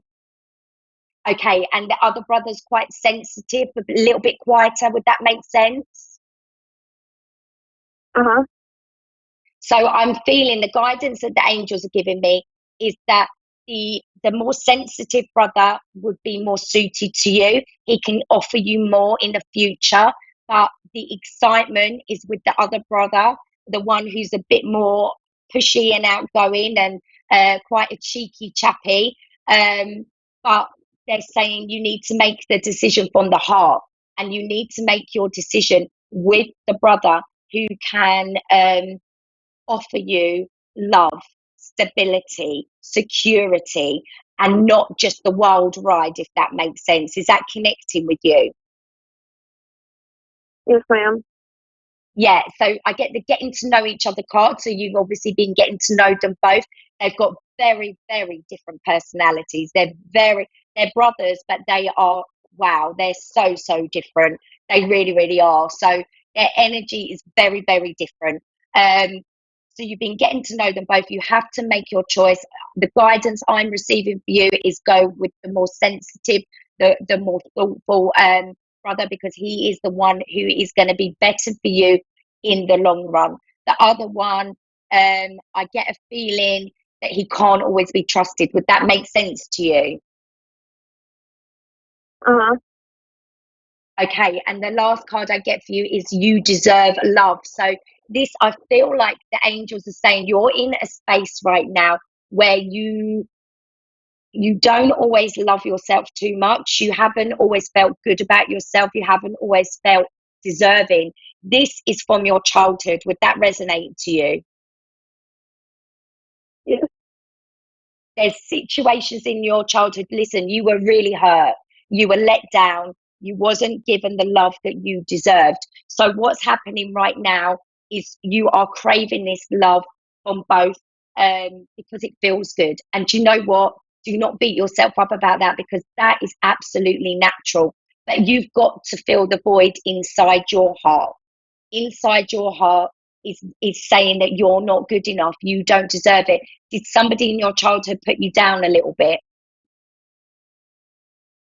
Yeah, sure. Yeah, I'm My dad. feeling this. There's some right, yeah. So your dad's put you down. He's made you feel unlovable. But you know what? This is not true. The angels are saying, please, please realize that your dad had his own issues and he portrayed them onto you. This is not true. It's not true. You are fully lovable and deserving. You're a beautiful, beautiful person. So you need to give yourself more love. You need to give yourself more love, and that is going to help you. So I hope that helps Okay. you. Okay, It does. I would go for the sensitive one. Okay. Thank you. Okay, you take care. Thank you. You too, ma'am. Bye. So we're going to go to our second caller now. We've got Ashley on the line. Hi, Ashley. Are you there? Hi, I'm here. How are you? I'm good, thank you. How are you? Good. Brilliant. How can I help you? I just wanted to see maybe if there was any guidance or seeing if there's any past loved ones around me. Okay, so what I'm going to do, I'm going to pull you a couple of different cards. I'm going to do a message from the heaven card first. This is for Ashley. Let's get another one. And then I'm going to pull you a gateway oracle card, because these are really lovely for guidance. Okay. Okay, so your heaven card is your intuition is strong and we are reaching out to you for help. And your second card is listen to your inner voice as we try and guide you, use your intuition. So this is telling me straight away that you're in a bit of a space where you're not quite sure where you're going. You're feeling a little bit all over the place. Would that be right, Ashley? Correct. You've got decisions to make. You are being guided. There's a male in spirit. Is there a male that you lost in spirit? A beautiful energy. My grandfather or my mom's boyfriend a few I years feel ago. it's your grandfather. He's saying it, yeah, he's stepping forward. It's your grandfather. He is guiding you. He is saying you will not go wrong. You need to listen to your heart. You need to listen to your heart. He's making this really, really clear. Because you've got people telling you different stuff. Does that make sense? You've got different advice coming and it's confusing. And he's saying, go with your heart. He's with you and he's leading you to where you need to be. Listening to your heart. That's extra confirmation. You need to listen to your heart. receiving from the angels. So you are receiving this guidance from the angels and your grandfather. You will not go wrong. You will make the right decisions. He's telling me that now. You're starting fresh and you're renewing your life. So this is your new beginning. You are clearing out the clutter. Clutter needs to go. So it's telling me you're in a very powerful releasing time and you're in a time of change. Big changes coming up for you. Would you be moving? Because I feel lots of packing up. If you're not moving, then it's literally packing up the past and emotions and clearing that out. But you've got a lot of guidance. You've got a lot of support here. This grandfather is a beautiful energy. He's one of your guides, and he's saying, just don't listen to everybody. Listen to your heart, because you're getting confused. There's too many people telling you. Have you left a relationship or something? I feel like you've left something. No, it's just rocky. Yeah, okay, because I'm feeling like you're leaving something, and a lot of it I feel is the past. There's a lot of past around you at the moment that needs to be released. That's what the clearing of the clutter is. It's making you confused. There's still stuff that's taking your focus that's linked with the past, if that makes sense. Yeah.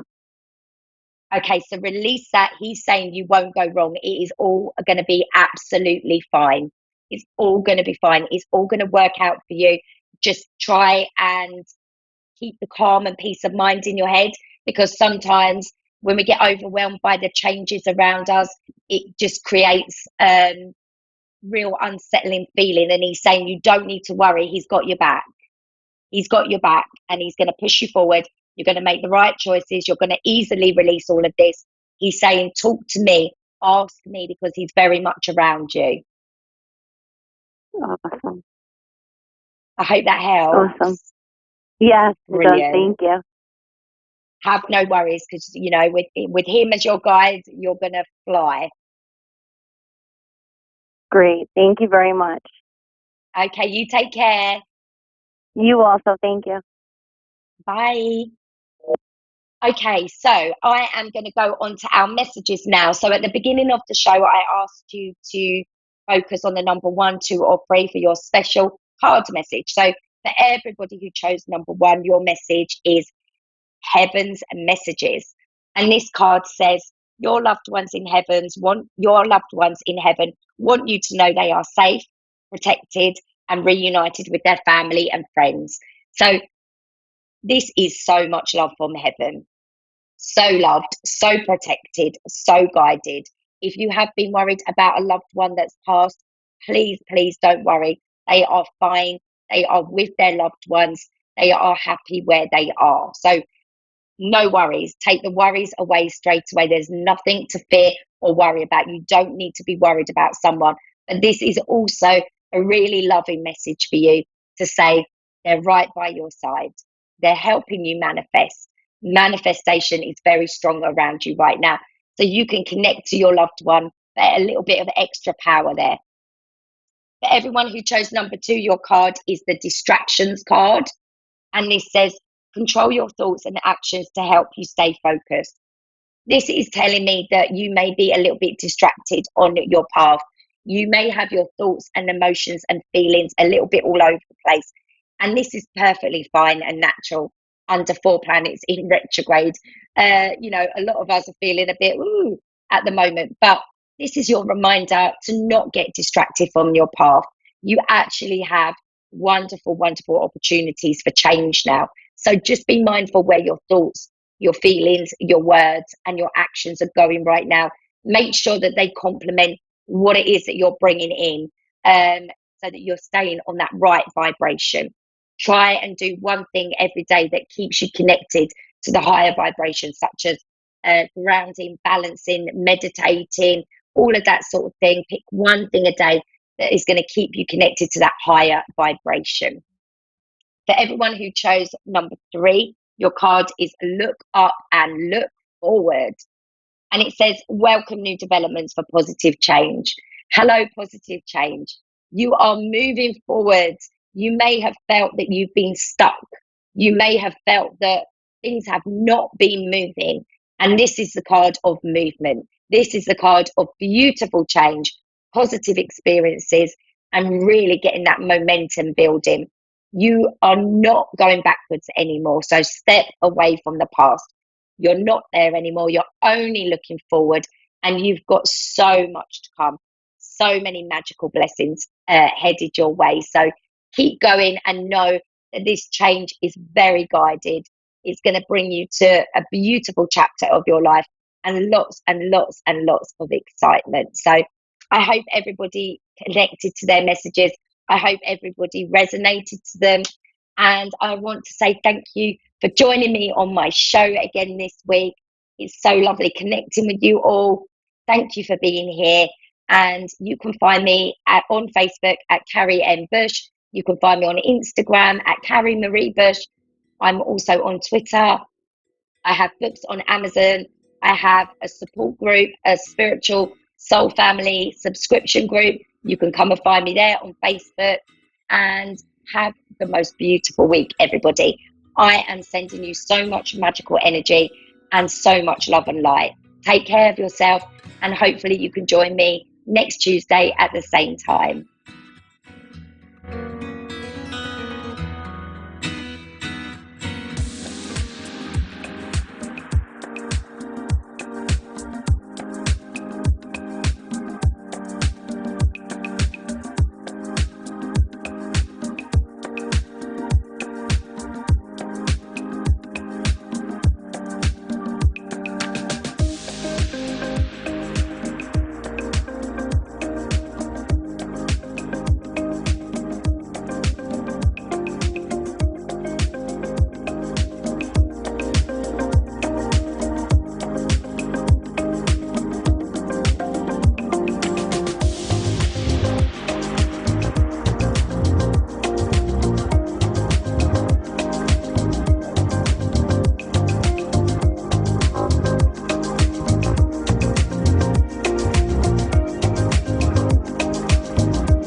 Psychic Radio, Earth's #1 psychic radio network, and watching Moonstruck TV, Enlightening Television. Welcome. Time for Angel Guidance by Lisa Shore. Live from PureLoveEnergy.com. Connect direct. In North America, dial 888-454-2751. In London, 20-3519-2158. In Sydney, dial 02-8488-3147. Or online, contact us through our Facebook page, facebook.com/psychic radio, or one of our websites, askoneradio.com or moonstruck.tv. This is Angel Guidance on A1R, the Ask One Radio Network. Hi, everybody. Welcome to my show. My name is Lisa, and I am a healer, medium, intuitive, and teacher of all things spirit. And I'm so happy you're here today. So today we're going to do a few things. I'm going to draw some cards for you for your week ahead. And we're also going to take a caller in a little bit. And we're just going to have a little chat for a minute. So you're joining me today on the A1R Radio Network and on Moonstruck TV, and you may be seeing me on all kinds of platforms, so welcome wherever you are. Today we're going to talk a little bit about what's coming up for the week ahead, and we're going to do this interactively, although some of you won't see this interactively. You know, you can still do this at home, so this is what we'll do. I want you to, first of all, I'm going to draw some cards. I'm going to draw 8 cards, okay? 8 cards. And of those 8 cards, I want you to pick 3 cards. And just hold the number in your mind. So either you pick 1, 3, 5 or 1, 2, 8 or whatever it is, that's fine. In fact, you might want to write them down. I pick card 2, 7, 8 or whatever it is. Just jot it down. And then I'm going to start to draw some cards for you. And this is about your week ahead. This is about your emotional state. This is about how well you're manifesting. This is about could be about relationships, could be about your health, and this is how we do it. So I'm just going to draw some cards here right now and give you some insight on what's going on. So please have your numbers selected. And while you're doing that, I just want to share that over on Facebook, which I'm on right now, I have a group, and my group is called Reiki Live, and I'm a healer. So as a healer, I am able to give Reiki to anyone who would receive it. And so when I give Reiki, it's a healing, energetic healing modality, and I also give information like loved ones in spirit who may be near you, or intuitive messages. And so I do that for free on my group Reiki Live. It's REIKILIVE.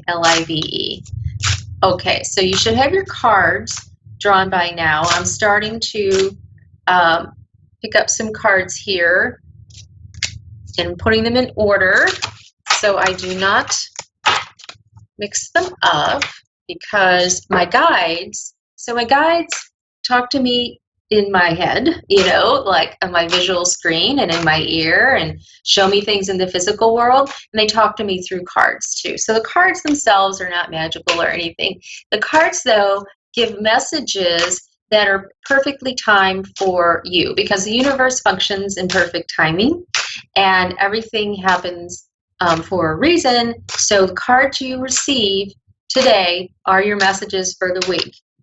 Okay, and I'm dropping cards. But when cards jump out like that, I look at it as a message that I really need to pay attention to that particular card. So I've drawn 4 cards so far. Let's see. I'm going to draw a couple more, and then I'm going to start, and then I'll draw the last 2 or so at the very end. Okay. Ooh, this is interesting.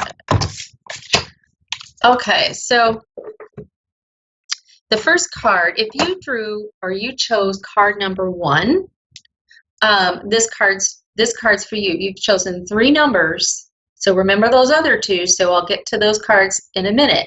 But the first card today is surrender your fear of change.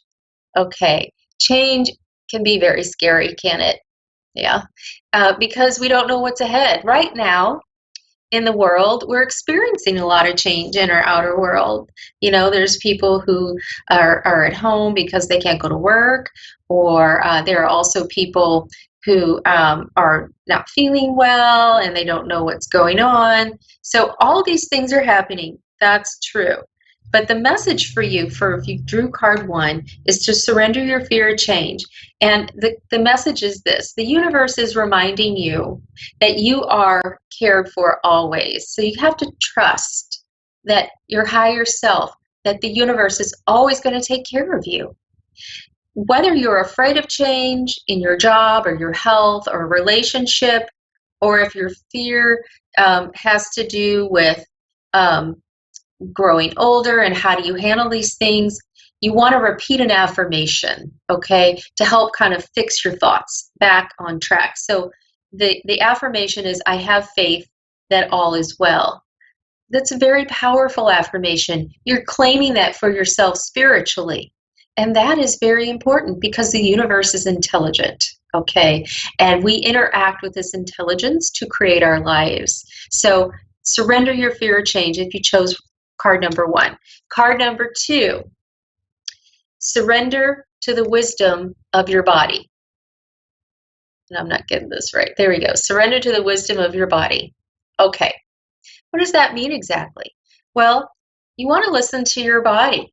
Your body sends you signals and messages that everything's okay or not okay. So the message says, listen to your body's messages about a person or a situation. So your body can interact with the outer world too, can pick up on vibes from people. You know, have you ever been around a person and you're getting like, picking up some negative vibes from that person?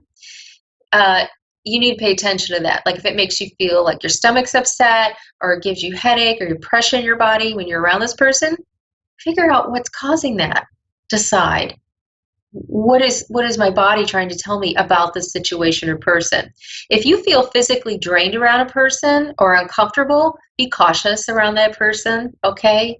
Because there's something telling you energetically that something's not right. So trust that.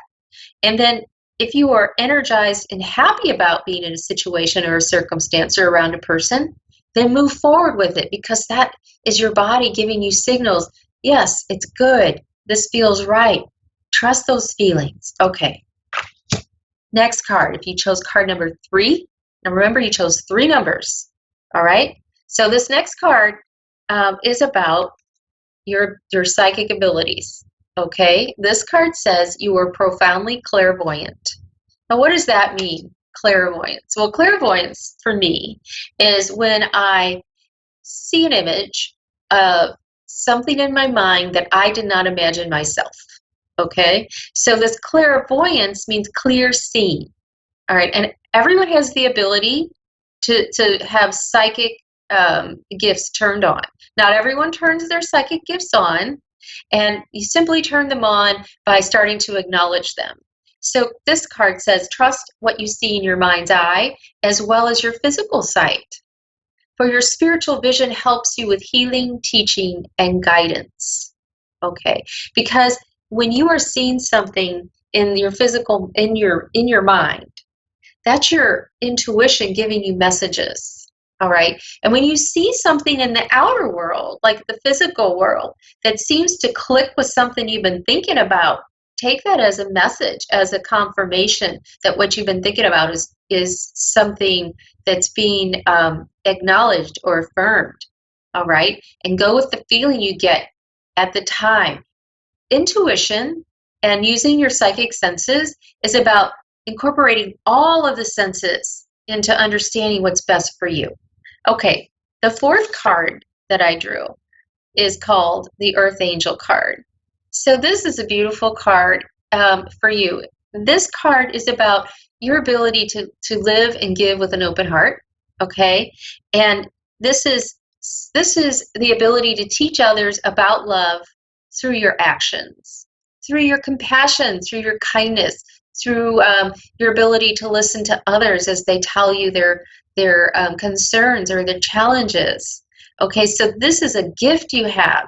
And so continue to use this gift. Use it carefully though. You know, don't let people zap your energy. Have you ever heard of an energy vampire? Those are people who just take, and don't give back. And so you always want to be with people who are going to honor your beautiful, compassionate self. And you want to be with people who are going to honor your boundaries about that too. All right. Boundaries meaning when you've had enough, you say it and you move on. That's a boundary. Okay. All right. Fifth card. Yep, fifth card. This card is the High Priestess card. I think we drew this card last week too. A couple of these messages are similar to last week's. So the High Priestess card is about a person who is in tune with their higher self.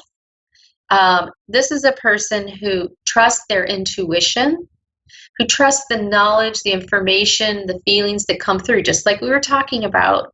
Your body senses energy and gives you a reaction physically to that energy. Okay? So trust your intuition. Now, it's also important to carefully think about decisions before you make them. Okay? This is also a reminder card that you want to decide if something's really going to be good for you, or you're going to have to think about it a little more. It's okay not to answer right away. Other people don't need your decision immediately. You have the power to decide when you want. So sometimes we can tune into our decisions and our life by meditating, by sitting in awareness and allowing all these other thoughts of the world to kind of float out and focus on our breathing and allow insight to flow in. Insight is energy. It's through clairvoyance, clear seeing, like we just talked about, or you can hear it, or you can feel it emotionally. So pay attention to your decisions. Sit in awareness to receive clear answers. Okay, next card, and this is the sixth card. Okay, five. This card says Five of Spring. Well, this is a fairies deck, so they use their tarot terms a little differently if you're used to regular tarot. But the number 5 is all about transitioning into something new, and you're not quite sure what it is yet. You know, it's something that's sort of like you're thinking about it a little bit, but you're not sure you're there. It's a number of change. Okay, so you're moving from the stability of a 4 into a little unstable 5. You know, you're almost there. You're moving into the 6. So that's a little bit of numerology, but the 5 card is about change and starting to come to grips with that change. Okay, this card's message is opposing goals arising from different opinions, feeling at odds with yourself and others. Okay, so if you're having this back and forth in your mind about, do I go this way? Do I go that way? What do you need to do? As we just learned in the High Priestess card, even if it wasn't your card, you need to think about things before you react to them. You need to go inward and feel the answer within you. Is this the right decision for me? Now, this card also says that feeling at odds with yourself and others, okay, from different opinions. Everyone has the right to their opinion. Do you have to take their opinion? No, you don't. You can consider it, you can be polite about it, but please go within, into your own power. You know, you don't want to take your decisions in life and make them because of someone else's idea of how it should be for you. Okay, so that's 6. We have 2 more cards. Alrighty, let's see, I'm going to do this one here. And this is once again from a fairy tarot deck, which is really nice. Okay, so the 7th card is called the 6 of Summer. Let me show that to you. So if you chose this card, the 6 of Summer summer is about your emotions. Okay, this is about your heart. So this is about being childlike. This is about feeling in your heart as you did, as if you were a child when the world was magical and everything was open to you. Okay, because usually when we're young children, we like to imagine, we like to play. And so this card's inviting you to bring some of that in. This card's also talking about romance, okay? And it's possibly going to entail someone from your childhood or your growing up period in life who's going to come back into your life and make a reappearance, and you get to decide if you want to connect with this person or not. This is also about remembering events differently. So sometimes we tend to look back at people we used to know and we skip over the parts we didn't like and just remember the good parts. It's really important for you to decide to look at past events as a whole and not as just the little parts you want to remember. Because sometimes it's easy to want to get involved with someone who you used to know because they're comfortable feeling. But all the reasons that maybe you never connected in the first place don't come to mind. So you need to sit in silence, sit in awareness, and decide, is this person going to be right for you? Sometimes we just remember things differently because we don't want to revisit the past when it was either negative or something we didn't like. Okay? So think about that when someone comes into your life. And then the final card is, there were 8 cards, so you should have chosen 3. Let's see which one is. All right. Ooh, this is nice. This is the 10 of Summer. This is about your heart as well. This is about relationships. And so the 10 of Summer is about coming to a really good feeling, coming to a perfect ideal of love, coming into the feeling of being fulfilled with life, with family, or with friends. Okay, and it's also being able to count on people you trust. So you want to decide but you want to open your eyes to what you have right in front of you and see the beauty in your life that you have right now. Because if you receive this card, there's a lot of it for you right now. And if you're not seeing it, then take a moment. Think about what makes you grateful, and then move into that feeling of how am I fulfilled? What makes me happy? Are there people in my life that truly do fill me up in my heart? And if that's the case, then honor that and be grateful for that, because when you do that, you're going to receive more of those reasons to be grateful, to feel good. Okay, so let me just review the 8 cards. The first one is surrender your fear of change. All right. The second is surrender to the wisdom of your body. So use your body as a guide when you're working intuitively so that you can feel if you should be with a person or not, or if they're healthy for you, etc.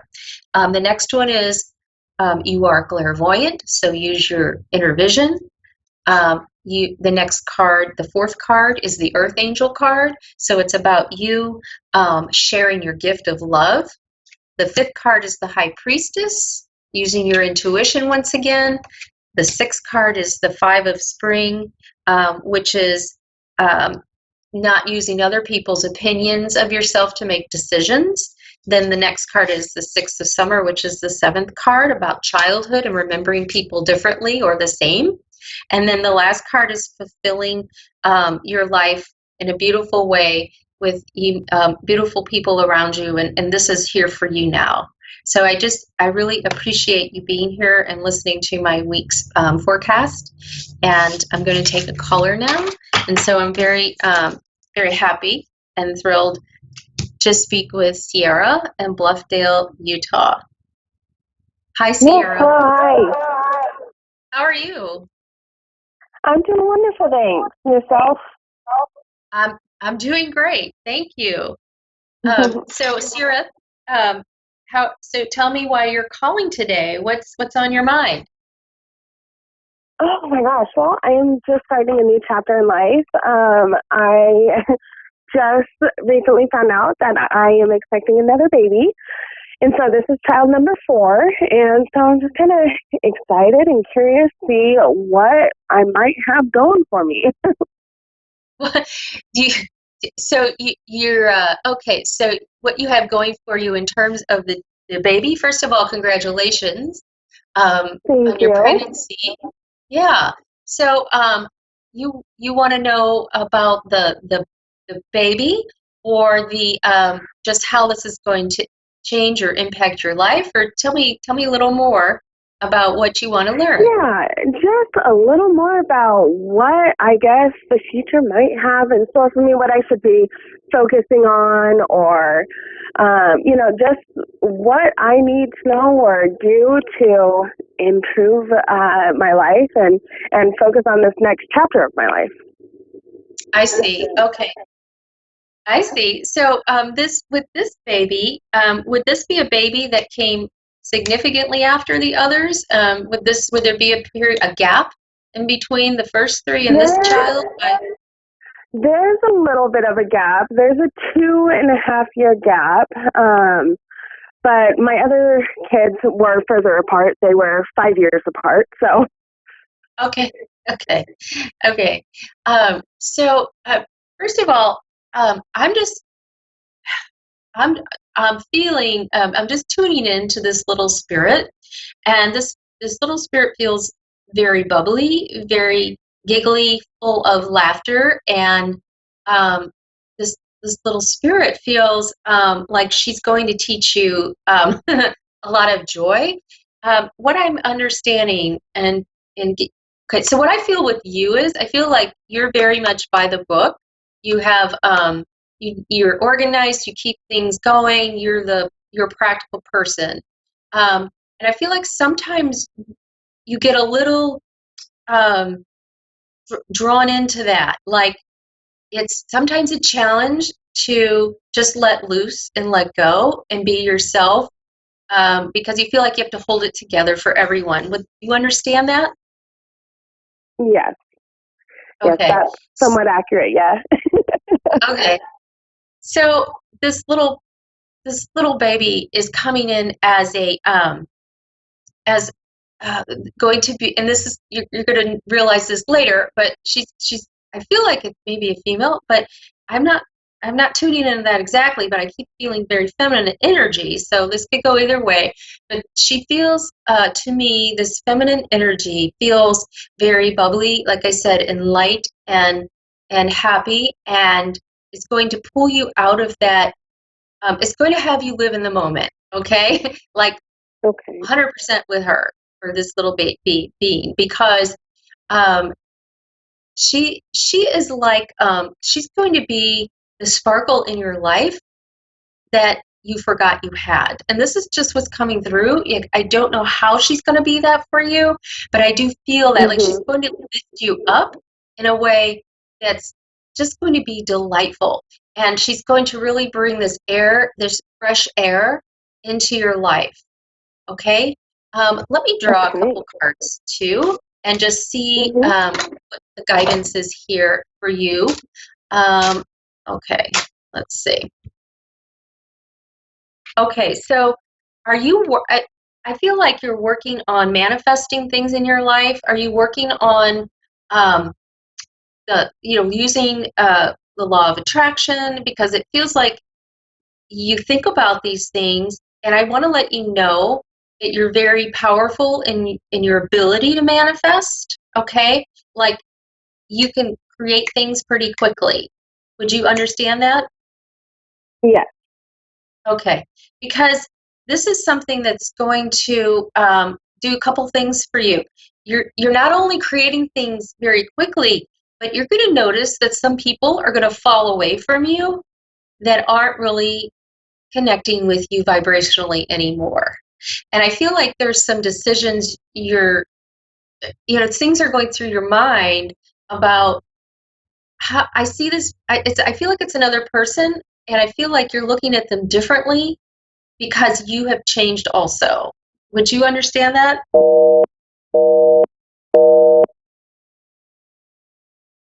Okay. So sometimes with the law of attraction, let me see what this card says. Yeah, because we change with the law of attraction, when we vibrate at a higher frequency, we are calling in like situations or circumstances that we co-create in our lives. Okay. So, hello? Hello? Hi. Okay, great. So we were talking about the law of attraction and you being a powerful manifester, and then also people who you may start to, as you continue on your spiritual path, I feel like there's like a spiritual awakening going on with you. You're going to start seeing people fall away from you that no longer are like in your circle anymore. Like you can't even, like you're going to notice people you can't even be around anymore. Are you starting to see that? You know, yes, I have. I mean, I feel like I'm just kind of going down this path of learning about myself more.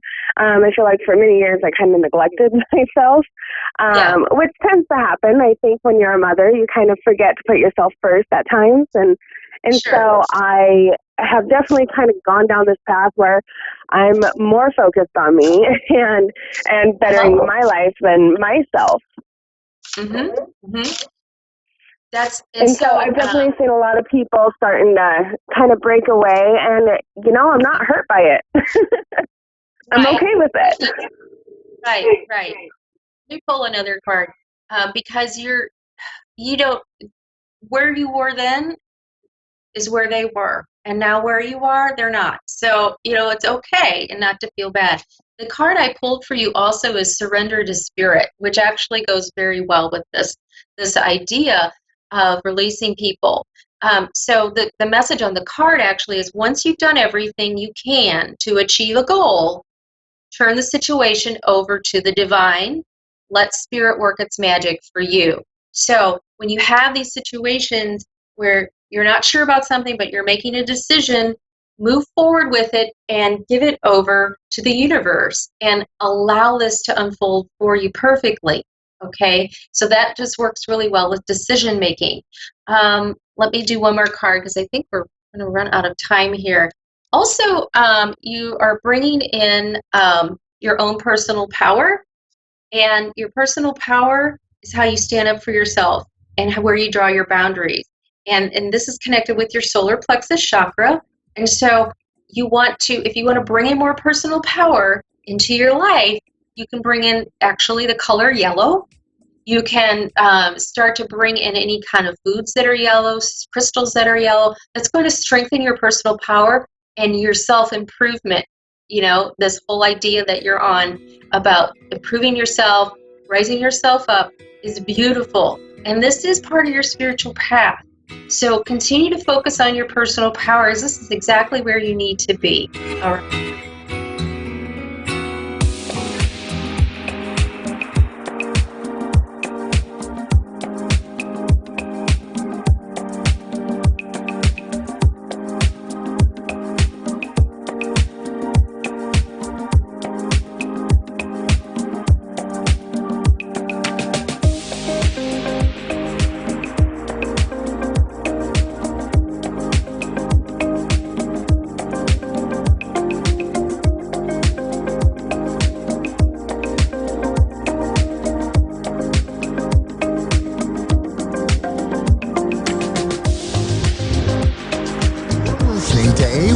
Psychic Radio, Earth's #1 psychic radio network, and watching Moonstruck TV, enlightening television.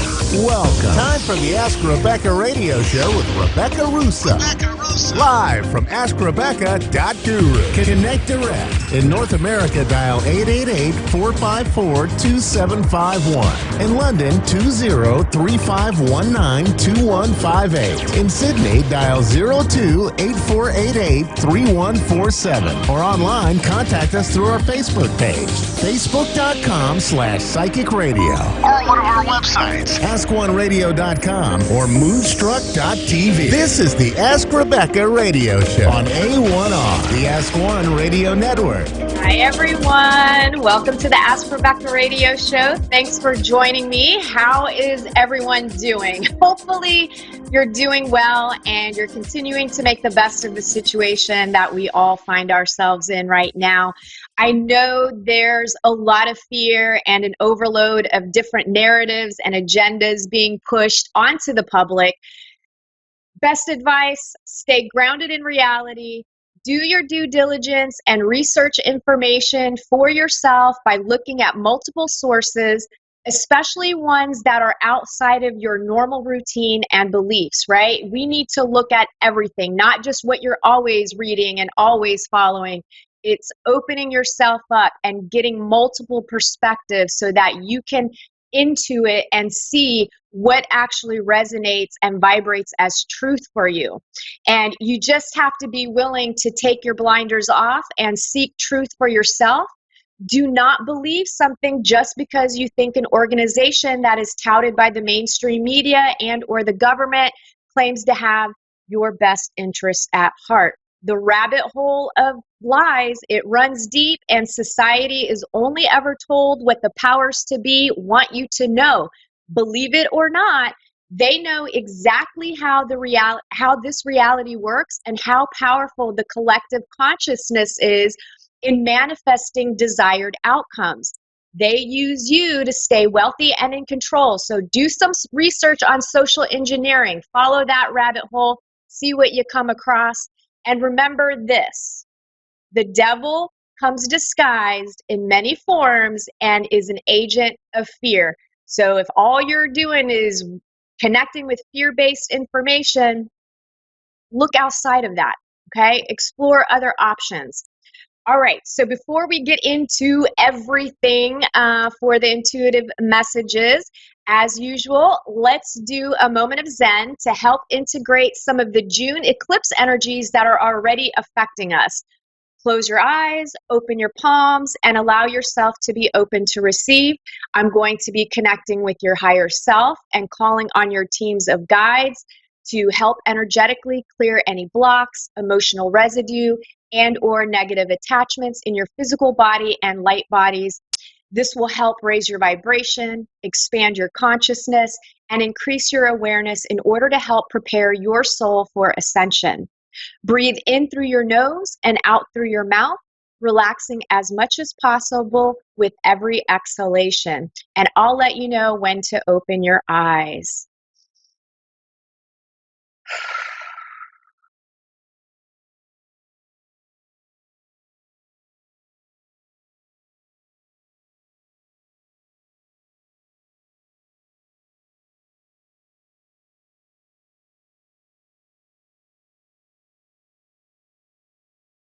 All right, open your eyes. I was getting into that for a minute. I could have stayed in that Zen place. Okay, so tonight, or oh gosh, I'm so used to saying tonight, but I meant today, I won't be taking a caller so that I can do the intuitive messages for this week and next. I'm taking a little mini vacation because my bridesmaids are coming into town and my future mother-in-law, they are taking me wedding dress shopping this weekend. And I'm so excited and I'm already in vacation mode. I don't even feel like working, but I'm doing the show because it's what I do. It's my jam. And I just want to say that I'm really excited and I'm really grateful that Florida is open for business with social distancing measures in place, especially since we organized this last year. And, intuitively, I felt like it was still going to happen. And I'm so grateful that I trusted my intuition. And, we'll be taking the necessary precautions so that we can have a kick-ass time and enjoy it while we remain safe. And, I'm just looking forward to spending quality time with my family. All right, let's get into what you can expect from today, May 19th, through to June 2nd as an overall theme, and then areas of love, work, finances, health, and spirituality. General themes. As usual, we have some strong Venus retrograde activity this week, which will bring in another round of insecurity, disappointment, and disillusionment in love and money. And look, this may seem like a negative thing, but the big picture of this retrograde activity is to give you the opportunity to gain insight into your deeper issues that want to be healed, that want to be resolved, and that want to be rectified so that you can turn those negative feedback loops and the things that you're attracting to you based on your baggage into a positive outcome, right? Deal with your baggage, because this is a time where mastering yourself and learning to love yourself will have a massive impact on your happiness. Don't you want to be happy? I know it sucks working on ourselves and having to deal with emotions and feelings and maybe analyzing and looking at the things that we might think we did wrong, or choices that we made, or things that we said, or just dealing with the past of having other people having hurt us. It's not fun, but it's not as bad as you think.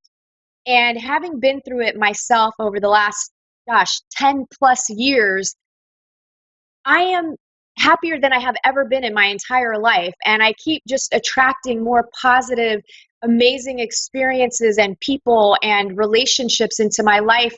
And I know beyond a shadow of a doubt that would never have happened if I didn't deal with my baggage, with all my junk, all my insecurities, all my fears, all of the false beliefs that I've had.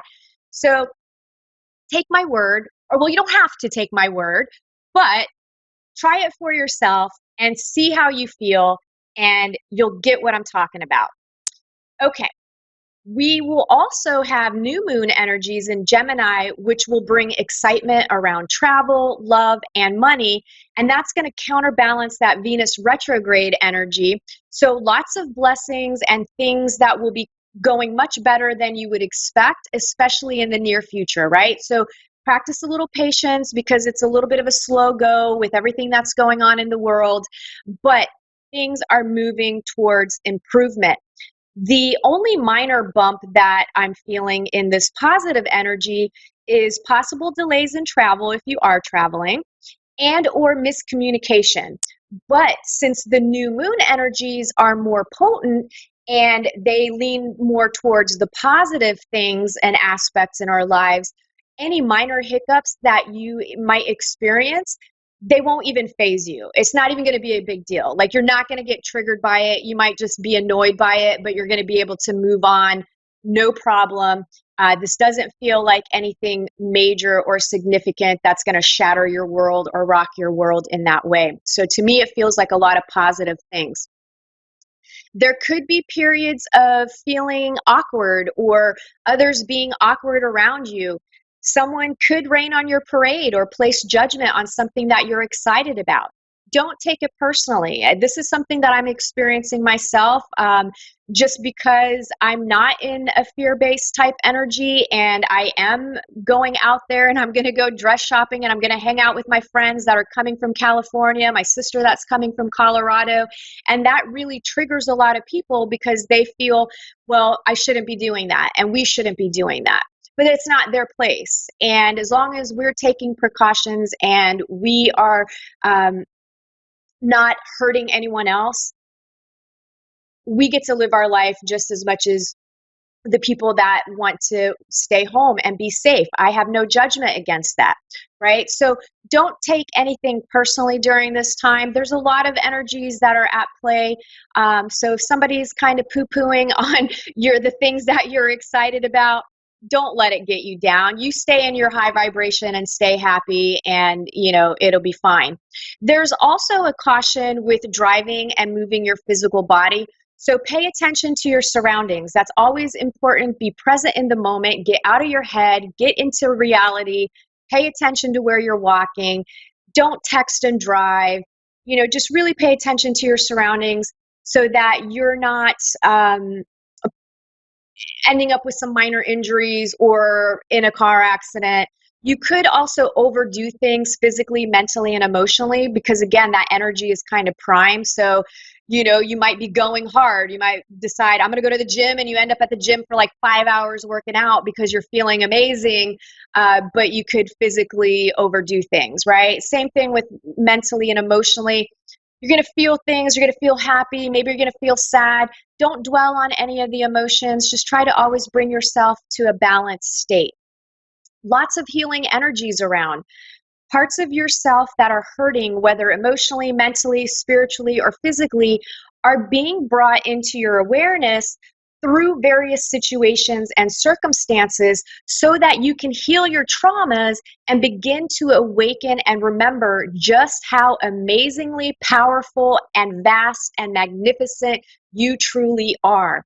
So stay in that vibration. Stay in that positive space, right? Because then you're going to just attract more positive things to you.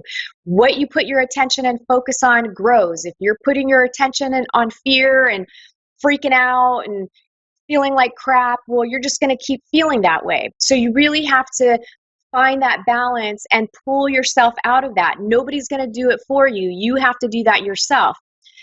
It's also a time for a greater reality check. Where are you putting your energy, right?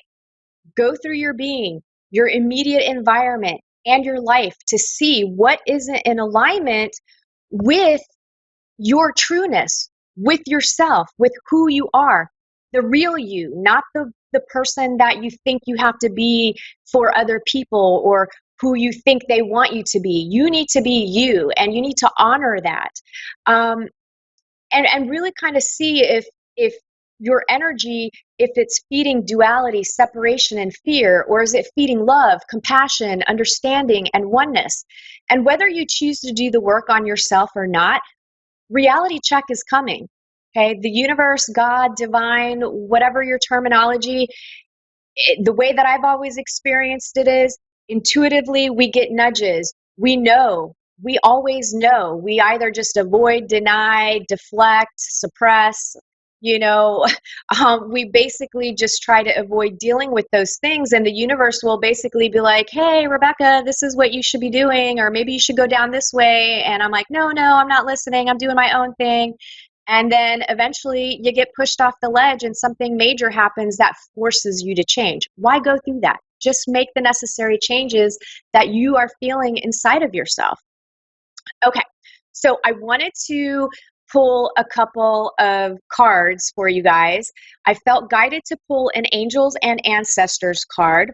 And the card that I pulled for you guys is let me see if I can get it up in there on the camera, is the Direction Guardian.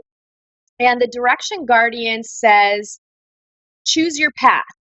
Connect with your deepest desires, then choose the path that will make your heart and soul sing. The Direction Guardian card represents the angels of direction. These amazing angels are the ones who come to us when we are at a crossroads and don't know which way to go. When we are unsure of what is right for us or of the bigger picture, they can help us know what is best for all involved. The Direction Guardian card refers to the vision of the Hebrew prophet Ezekiel, who is said to have seen an angel with 4 different faces. One was a child, one was a bull, one was a lion, and one was an eagle. These 4 faces show that angels can appear in many guises and guide us in many different directions, but always for our highest good.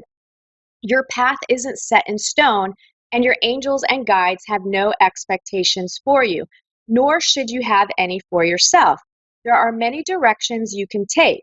None of them are wrong, as they all hold perfect opportunities to grow and to learn.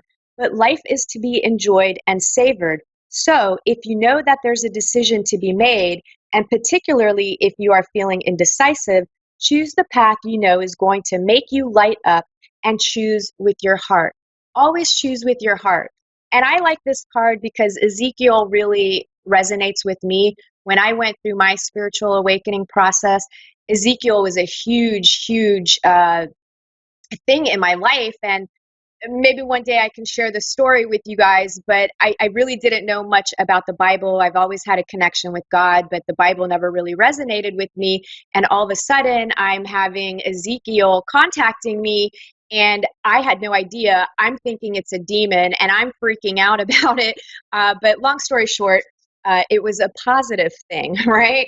So if you're struggling with what to do, what direction to take, follow your heart. You cannot go wrong when you follow your heart, and you really can't make a wrong decision because every choice is leading you to your greatness and is revealing more of the truer parts of yourself, of who you really are.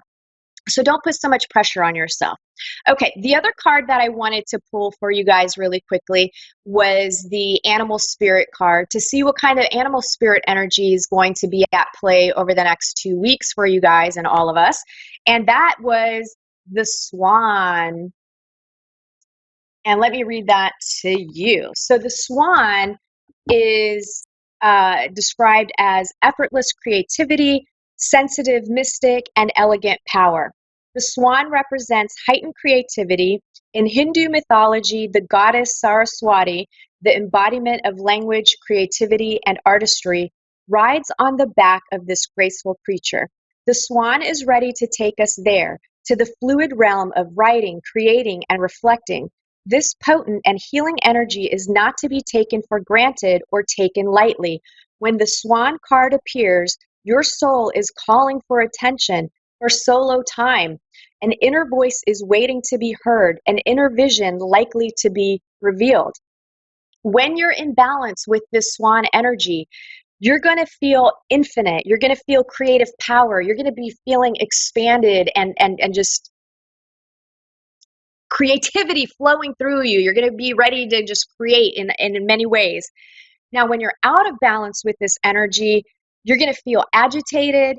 You're going to feel snippy and short, and you're going to be lacking vision. You're going to be like, I don't know what to do. I don't know where to go. I don't know. We always know. You just typically, we say we don't know because we're basing our choices and decisions off of what other people are going to think or want, or we're afraid that we're going to make a wrong choice.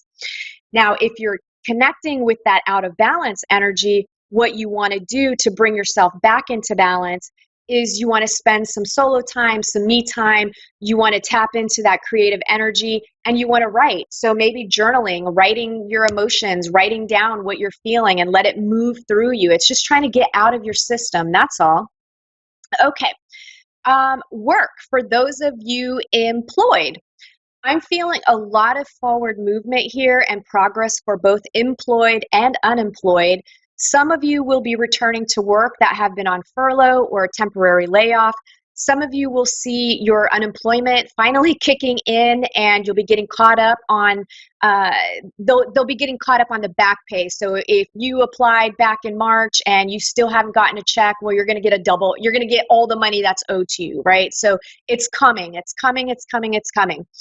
Some of you may be taking important steps to further your career or make some changes that you're thinking about going forward for the future.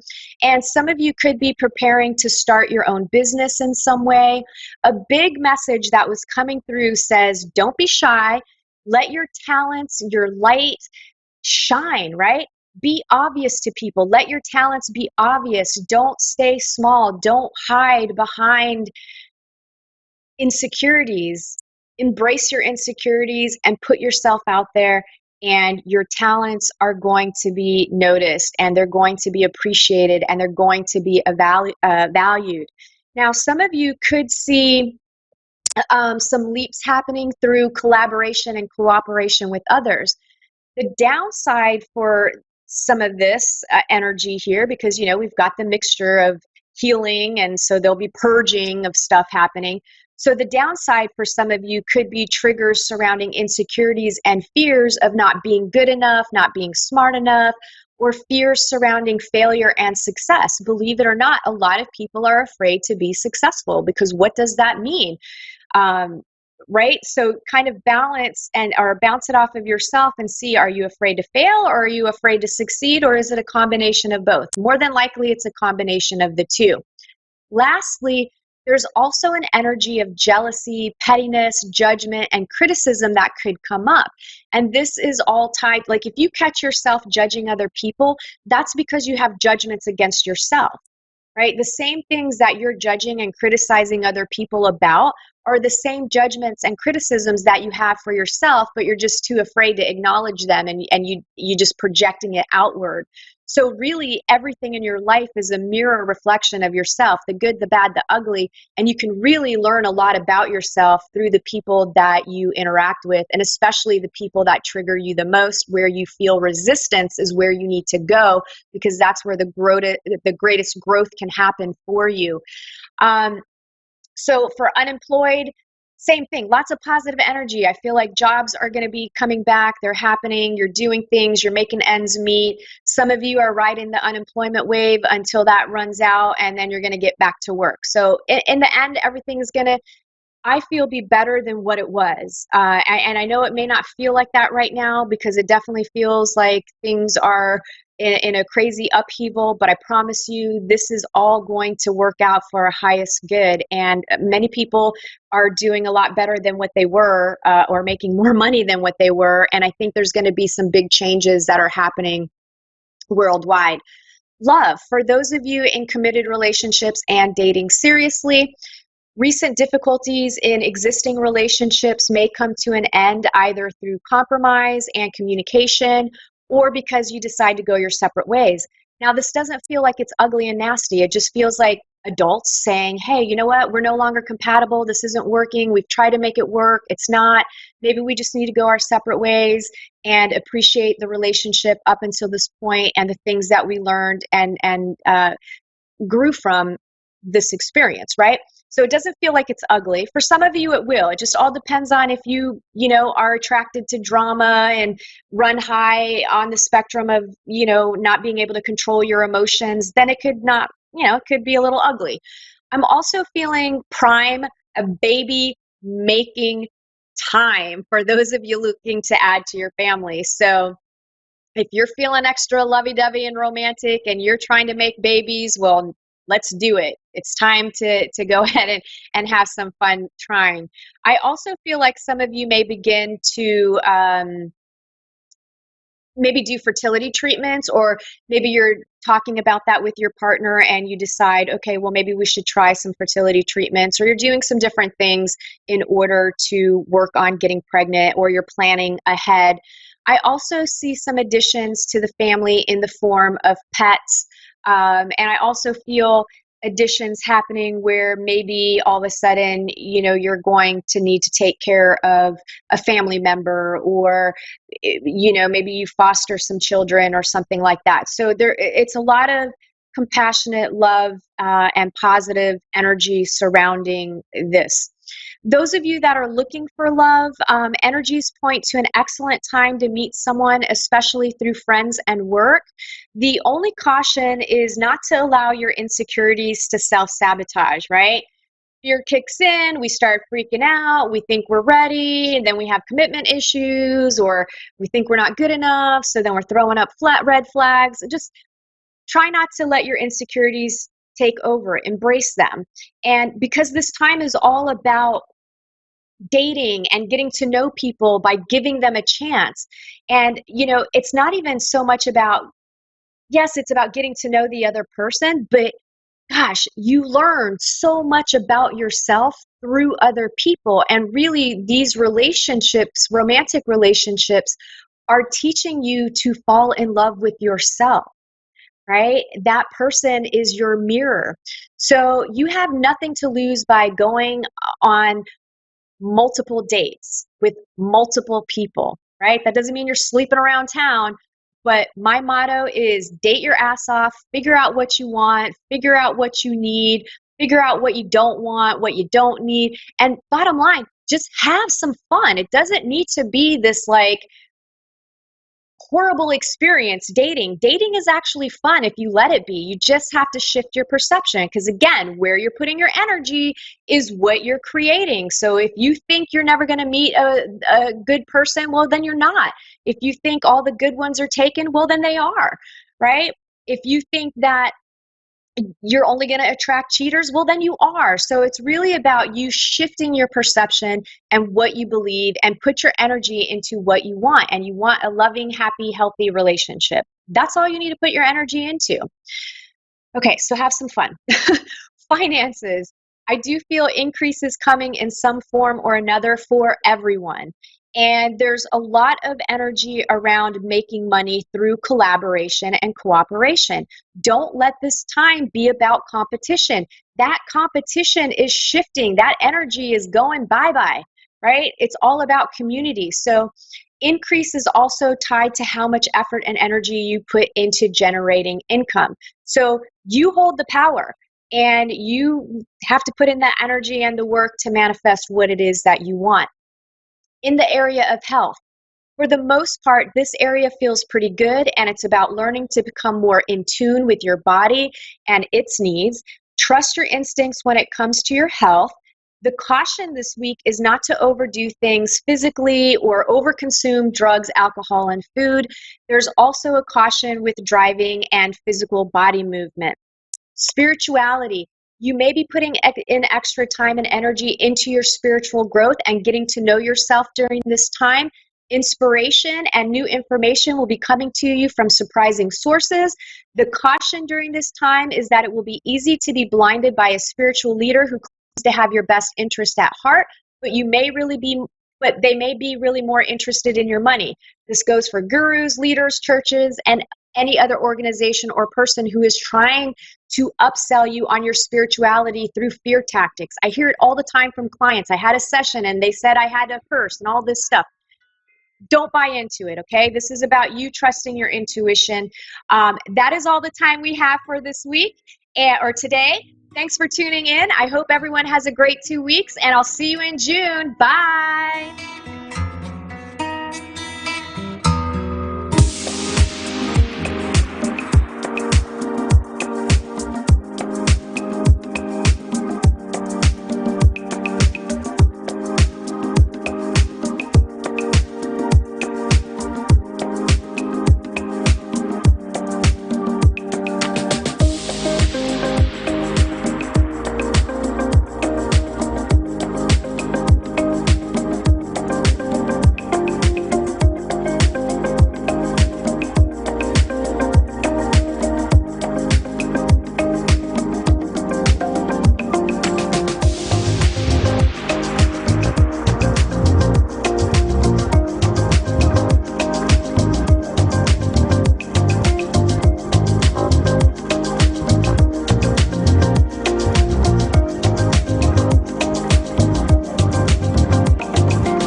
Psychic Radio, Earth's #1 psychic radio network, and watching Moonstruck TV, enlightening television.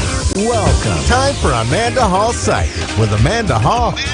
Live from AmandaHallPsychic.com.au. Connect direct. In North America, dial 888-454-2751. In London, 20-3519-2158. In Sydney, dial 02-8488-3147. Or online, contact us through our Facebook page, facebook.com/psychic radio. Or one of our websites, askoneradio.com or moonstruck.tv. This is Amanda Hall Psych on A1R, the Ask One Radio Network.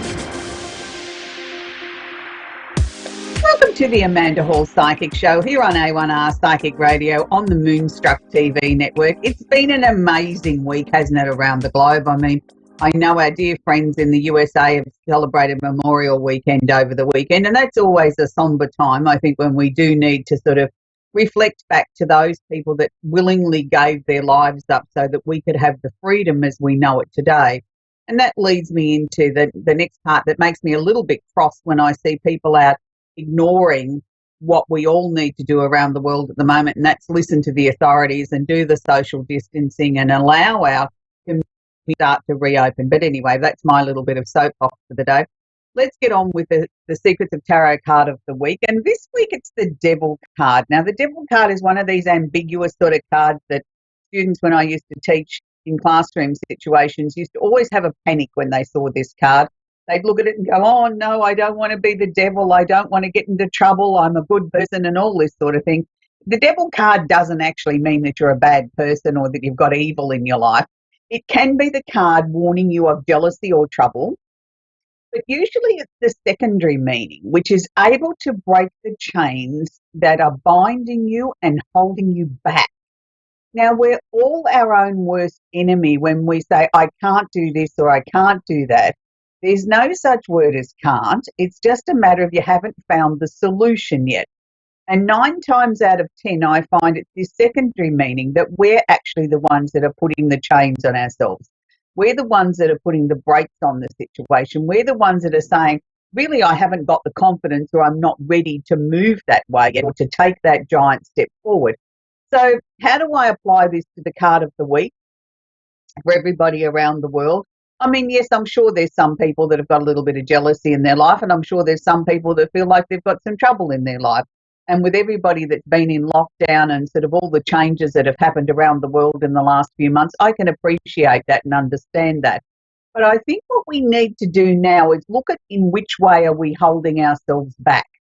Have we sort of not listened to our inner voice? Have we not looked at the things that we can change or that we need to improve in our lives? What are the things that we need to let go of?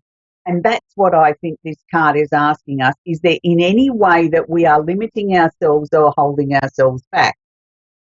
Okay, so I want to go into the candle of the week before we start talking about the astrological stuff for the week. And this week I've chosen the love candle. And the reasons why I've done that, I think we could all do with a little bit more love and positive energy in our lives at the moment, and give yourselves a big hug. Because for most of us, wherever we live in the world, we're not able to hug the people that we love and we miss the most. Some of us have been able to go and visit family and friends as things start to open up around the globe. But for a lot of us, we still feel quite isolated and are missing that affection, that human contact, that touch, that hug, that somebody reaching out and patting you on the arm. So that's why I chose the love candle, because I want to spread the love around the world this week. I want everybody to give themselves a big hug, because I think that's really important. So the gift box that I made up this week is exactly identical to last week. I still think the planet needs to heal. We all need to be sending healing around the globe to all our brothers and sisters of all denominations, all colours, creeds. Doesn't matter where you are in the world, we all need healing at the moment. My angel in the sky, well, that's an obvious one. That's for to remember the people that we've lost, not just during this pandemic, but the people that might have gone in other times, other realms in our lives. It's time to honour, I think, the people that went before us and the sacrifices that they made to make this world a better place. And then the final one is the love candle, of course. So that's the soy candles of the week. So this week, as we have our little glimpse around the universe, it's a very, very interesting combination because I've been doing a little feature each week on astrology more towards the COVID-19 situation and how it's affecting us around the world. And I'm not going to change the formula this week. But where the planets have shifted or changed a little bit this week, I think is rather interesting. And I always only look at this just prior to the show because I want it to be fresh in my mind what I'm actually seeing as like the snapshot of where the planets are about half an hour before the show, so that it's fresh in my mind and I look at it from a worldwide perspective, not from a personal perspective. And the thing that jumped out at me this morning here in Australia, because it's only very early here in Australia, was the South Node. Now, for those people that are, say to me, look, what in the hell is she talking about? The South Node is a luminary. It's a part of astrology that I think a lot of astrologers tend to ignore or don't bring into astrology very much because they say it's all too complicated and, you don't want to confuse people. But what it is, it's one of the moon's nodes. And it's where we look for taking the easy way out in our lives. Now, what struck me as peculiar or different or something that I felt we needed to talk about this week was the South Node is in Capricorn. Now, we've got two planets sitting in Capricorn that are really making hay while the sun shines or starting to help us try and find some sort of sense out of this pandemic. And I'll get to those in a minute. But when I see that we've got the South Node in Capricorn now, it's showing me that collectively as a globe, we're all trying to find the easiest solution out of this problem. Now, that means we're not necessarily thinking outside the square as much as we could do. We're all sort of slipping back into old habit patterns before because they're familiar, they're comfortable. Well, we did that in the past, even though it didn't work, it doesn't matter. We'll resurrect that again because it's comfortable. Now, I think that this is very important when we start to see communities open up around the world and people wanting to go back to their normal life as it was pre-pandemic. They've opened a bar up, so all of a sudden everybody floods in for a drink. They've opened a restaurant up. Well, why can't we all sit together? Why do we have to have social distancing and a limit of people that can be served? And it's like we've forgotten the lessons or we're choosing to ignore, or it's somebody else's problem that this pandemic is still going on. And it's still very real. There's still an awful lot we don't know about it. And it's still extremely contagious. It hasn't had a holiday just because it's a holiday where you might be or the seasons have changed and the weather's warming up. Here in Australia, it's getting colder. But it's sort of like we all seem to have become numb to it all, that we're all looking for the easy way out. Oh, well, if I don't think about it, it won't affect me. I don't have to do this just because I don't want to. Or I don't have to wear a mask because I'm not sick.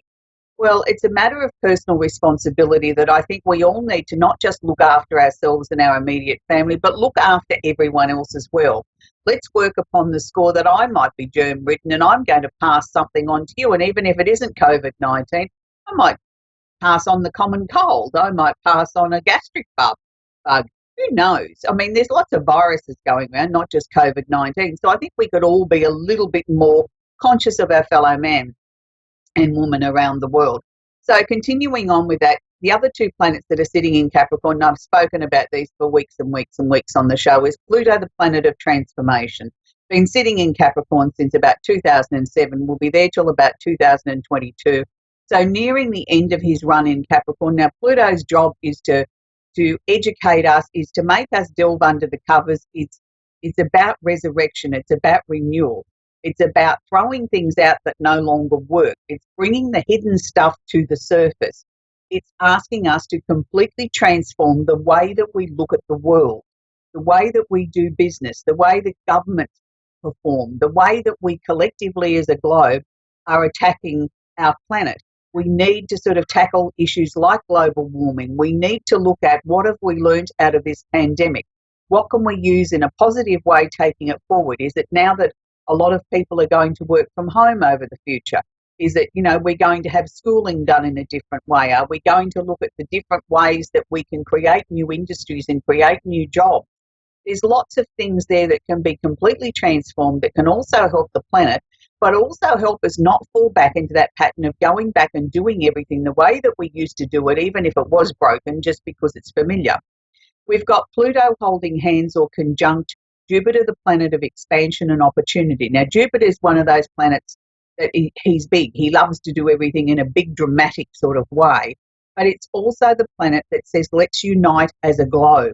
He has no boundaries when it comes to sort of looking at things and saying, you know, well, this is your border and this is my border. He says, let's collectively all hold hands and do it together.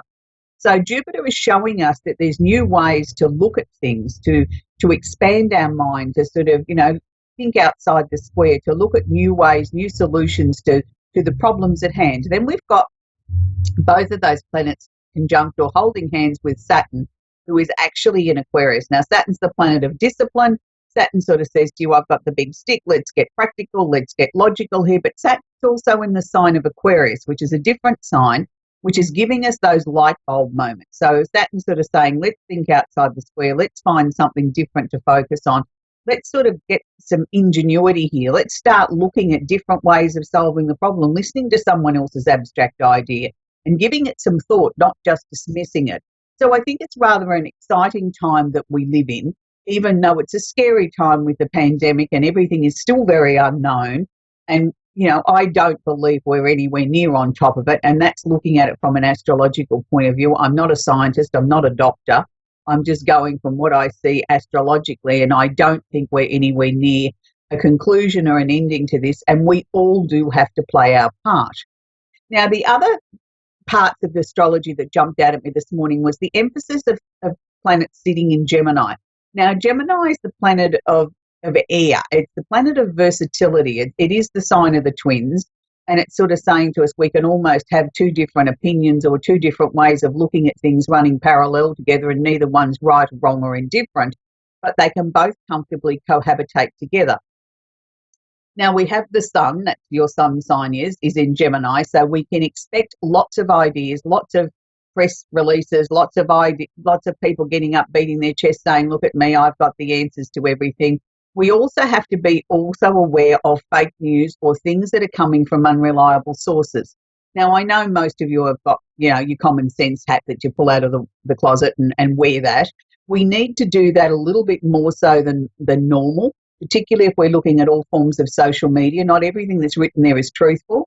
You need to sift through it and see what sits comfortably with you that's your truth, that what you believe in. And make sure that you have a balanced view of when you listen or read reports or listen to scientists or whatever, look at both sides of the equation. And the same is to be said for any politics that comes into all of this too. Look at both sides of the equation. Neither one's never all right and the other one's all wrong. There's a balance of both. So we've got the sun sitting in Gemini, not holding hands, but just sort of sitting there. They're all in the same playground together, with Venus, the planet of love and affection. Now, Venus is retrograde at the moment. I spoke about that last week on the show. So this is going to be asking us to really delve inside of ourselves and ask ourselves, what is it that we really love? And we're not always talking about romance in this, the things that make us smile, the things that make us feel whole and complete. We may find here that we're going to get some new ideas or some new inspirations about hobbies or work or something moving forward. We might just have a fresh, different approach at how we're going to deal with our personal relationships. It may just be we're going to have a different version of ourselves and turn around and say, well, I don't need so many material things in my life. I'm quite comfortable and happy with just a simple life. Whatever it is for you, it'll be your own personal journey. Now, the final planet there in Gemini is the planet Mercury. Now, I found this really interesting because Mercury is at home in Gemini, and Mercury loves being back at home. He sort of he beats his chest and says, look at me, aren't I important, aren't I special? And I'm going to get out there and scream and dance and jump up and down, and we're going to see a lot of press releases, and we're going to see a lot of people with a lot of things to say, and they all believe that they're incredibly important and they're the only one that's right. And again, I must err on the side of caution. Always make sure that you listen very carefully to both sides of the argument. Now, having said that, this last week, there's been a few announcements worldwide where they're trialling some vaccines, and some of them have gone from stage 1 and looking to go into stage 2, and they're actually starting to do some human trials. I know there's one in England, there's one in the USA, and there's also one here in Australia that they announced yesterday that they're starting to do human trials on. So fingers crossed. It doesn't matter where the vaccine comes from. It doesn't matter where the ideas come for treatments and things like that, as long as we collectively as a globe continue to work together. And that's the important thing, that we all need to be very focused and sort of give our support and send positive energy to these scientists around the world that are working around the clock to try and find some answers to this COVID-19. I think the bigger worry has been this new inflammatory illness that's coming out in children around the world. I heard some alarming figures earlier this morning how many there is in the US. It's gone from, a handful of cases last week to well over 300. This is starting to become quite a scary situation because they're starting to link this to COVID-19 as a secondary sort of illness or something that sort of develops a little bit later on. I hope they get to the bottom of that. We don't want to see our children sick. That's certainly not as palatable. It's bad enough hearing that adults are sick, but when we start to hear little children are sick and are fighting for their life, I think that tugs at everybody's heartstrings. The last thing we want to see is our little people sick. So leaving on a positive note, it's a good week to sort of really look inside yourself, sort out what your plans are, what your directions are for the future, and sort of almost make it like another New Year's resolution starting on the 1st of June. How about we all do that this week? Start a new Year's resolution and some new plans and things that we want to achieve before the end of the year. We're going to talk to Courtney in Adelaide. How was it this morning in South Australia, Courtney? Cold? Oh, nice and fresh, yeah. Yes, I'm sure it is. How are you, dear? How can I help you? I'm good. I just wanted some relationship advice. Okay. So, all right, the first thing I'm picking up as far as relationships, Courtney, it's like a seesaw. Things go up, things go down. Now, I'm not sure whether that's with the current situation that you're in or whether it's just you've been doing a lot of analysing and a lot of soul searching in this lockdown period where you've really sort of looked at everything right across the board. I did feel that there was a relationship there at the moment, Courtney. Is there one sort of there hanging on by a thread? Yeah, it's an ex. Yeah, but it's sort of like they were showing it to me like it was hanging on by a thread. It was sort of like, do I cut it and set it free or do I reel it in a little bit more? Look, it's not my place to tell you what to do. All I can do is share with you what I'm picking up from your soul. And your soul's saying to me that you're not ready to let go just yet. Now, that doesn't necessarily mean that this is the right situation for you. What it means is that you still feel as if there's potential there or the possibility that maybe, just maybe, a very slim chance that we can pull this together and get it right. Now, while your soul is still feeling that way, it's not time to get the scissors out and cut the piece of string, or the thread that's holding the two of you together. I feel what is coming about this relationship is over the last few months, there's been some pretty, I was going to say in-depth conversations, but they haven't been consistent. It's sort of like a bit here and a bit there, and it's like, well, okay, now we've brought this to the surface, now let's sit down and sort it out. And then he sort of says, oh, but I don't know what you're talking about. And it's like, well, hang on a minute. We just unearthed something major here, something that we could deal with together and strengthen our relationship. And it's like he's gone back down the hole into his burrow and says, I don't know what you're talking about. That's probably the biggest issue I see with the relationship, Courtney, is he's not able to communicate on a level that you feel you can make progress. Now, that's something that, it's very difficult to try and retrain somebody, and I'm using retrain, when they've never been encouraged from a little person to open up, to talk about their feelings, to whatever. You're asking somebody to do something that is very uncomfortable to them. Now, I'm not saying that we throw a relationship out the window because of that, but what we have to do is find ways here that you do it in little pieces, like you've been doing, and look at that. Each little piece is a piece in the bigger jigsaw puzzle. If we've got a 1,000-piece jigsaw puzzle, we might have got 3 pieces that we've been able to join together. And then we might have a bit of a gap, and then we join another 3 pieces together. I don't actually feel that this relationship is over. I still feel there's work to be done, yes.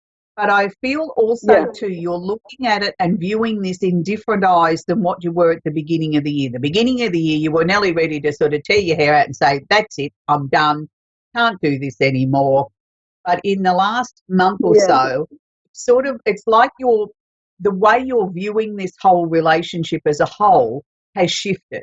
I'm not saying anything's drastically improved, but you've shifted what you'll accept and what you won't accept. So that to me then says, well, we're getting breakthroughs, but maybe not in the quite the way that you thought or anticipated. Now, what I'm going to say to you as far as he's concerned, okay, you have a little breakthrough and he says, I don't know what you're talking about, even though we've unearthed a major Mount Everest. You leave it alone. And once you've done that and he doesn't sort of acknowledge it, then allow it to naturally bubble back up to the surface, because it will. Once we've exposed light to something like this, it will make its way to the surface again. And it's like peeling back a layer of onion. And we keep doing that until we get that particular problem or that particular situation resolved. That will not only help you get to the bottom of it, but it'll also help build confidence in him that, hey, this is not this scary about talking about how you feel. Oh, I didn't realise I had feelings in my tummy. Do you know what I mean? I didn't realise I was scared or excited or whatever. So we're, in a sense, retraining him to be able to feel comfortable and secure in the love he's got with you, Courtney, that he can be himself. I don't think this man's ever had somebody in his corner. You know, he might have had people that sort of said they were, but they really weren't. So we've got a man here that's been kicked, not just when he's been down, but he's been kicked and battered and bruised all the way through his life. With every time he's allowed himself to get close to someone, they've always done the wrong thing by him. So, you know, you're sort of helping heal that, but you're not doing the work for him. You're guiding him, you're showing him, you're giving him that safe environment for him to do the work himself. And I think that's the major thing here, Courtney. I actually feel that, you know, there's a lot of other areas of this relationship where the two of you are a perfect match. It's just this emotional stuff that you stumble on all the time. Yeah, definitely. Do you think he would contact me, or do I have to make the contact?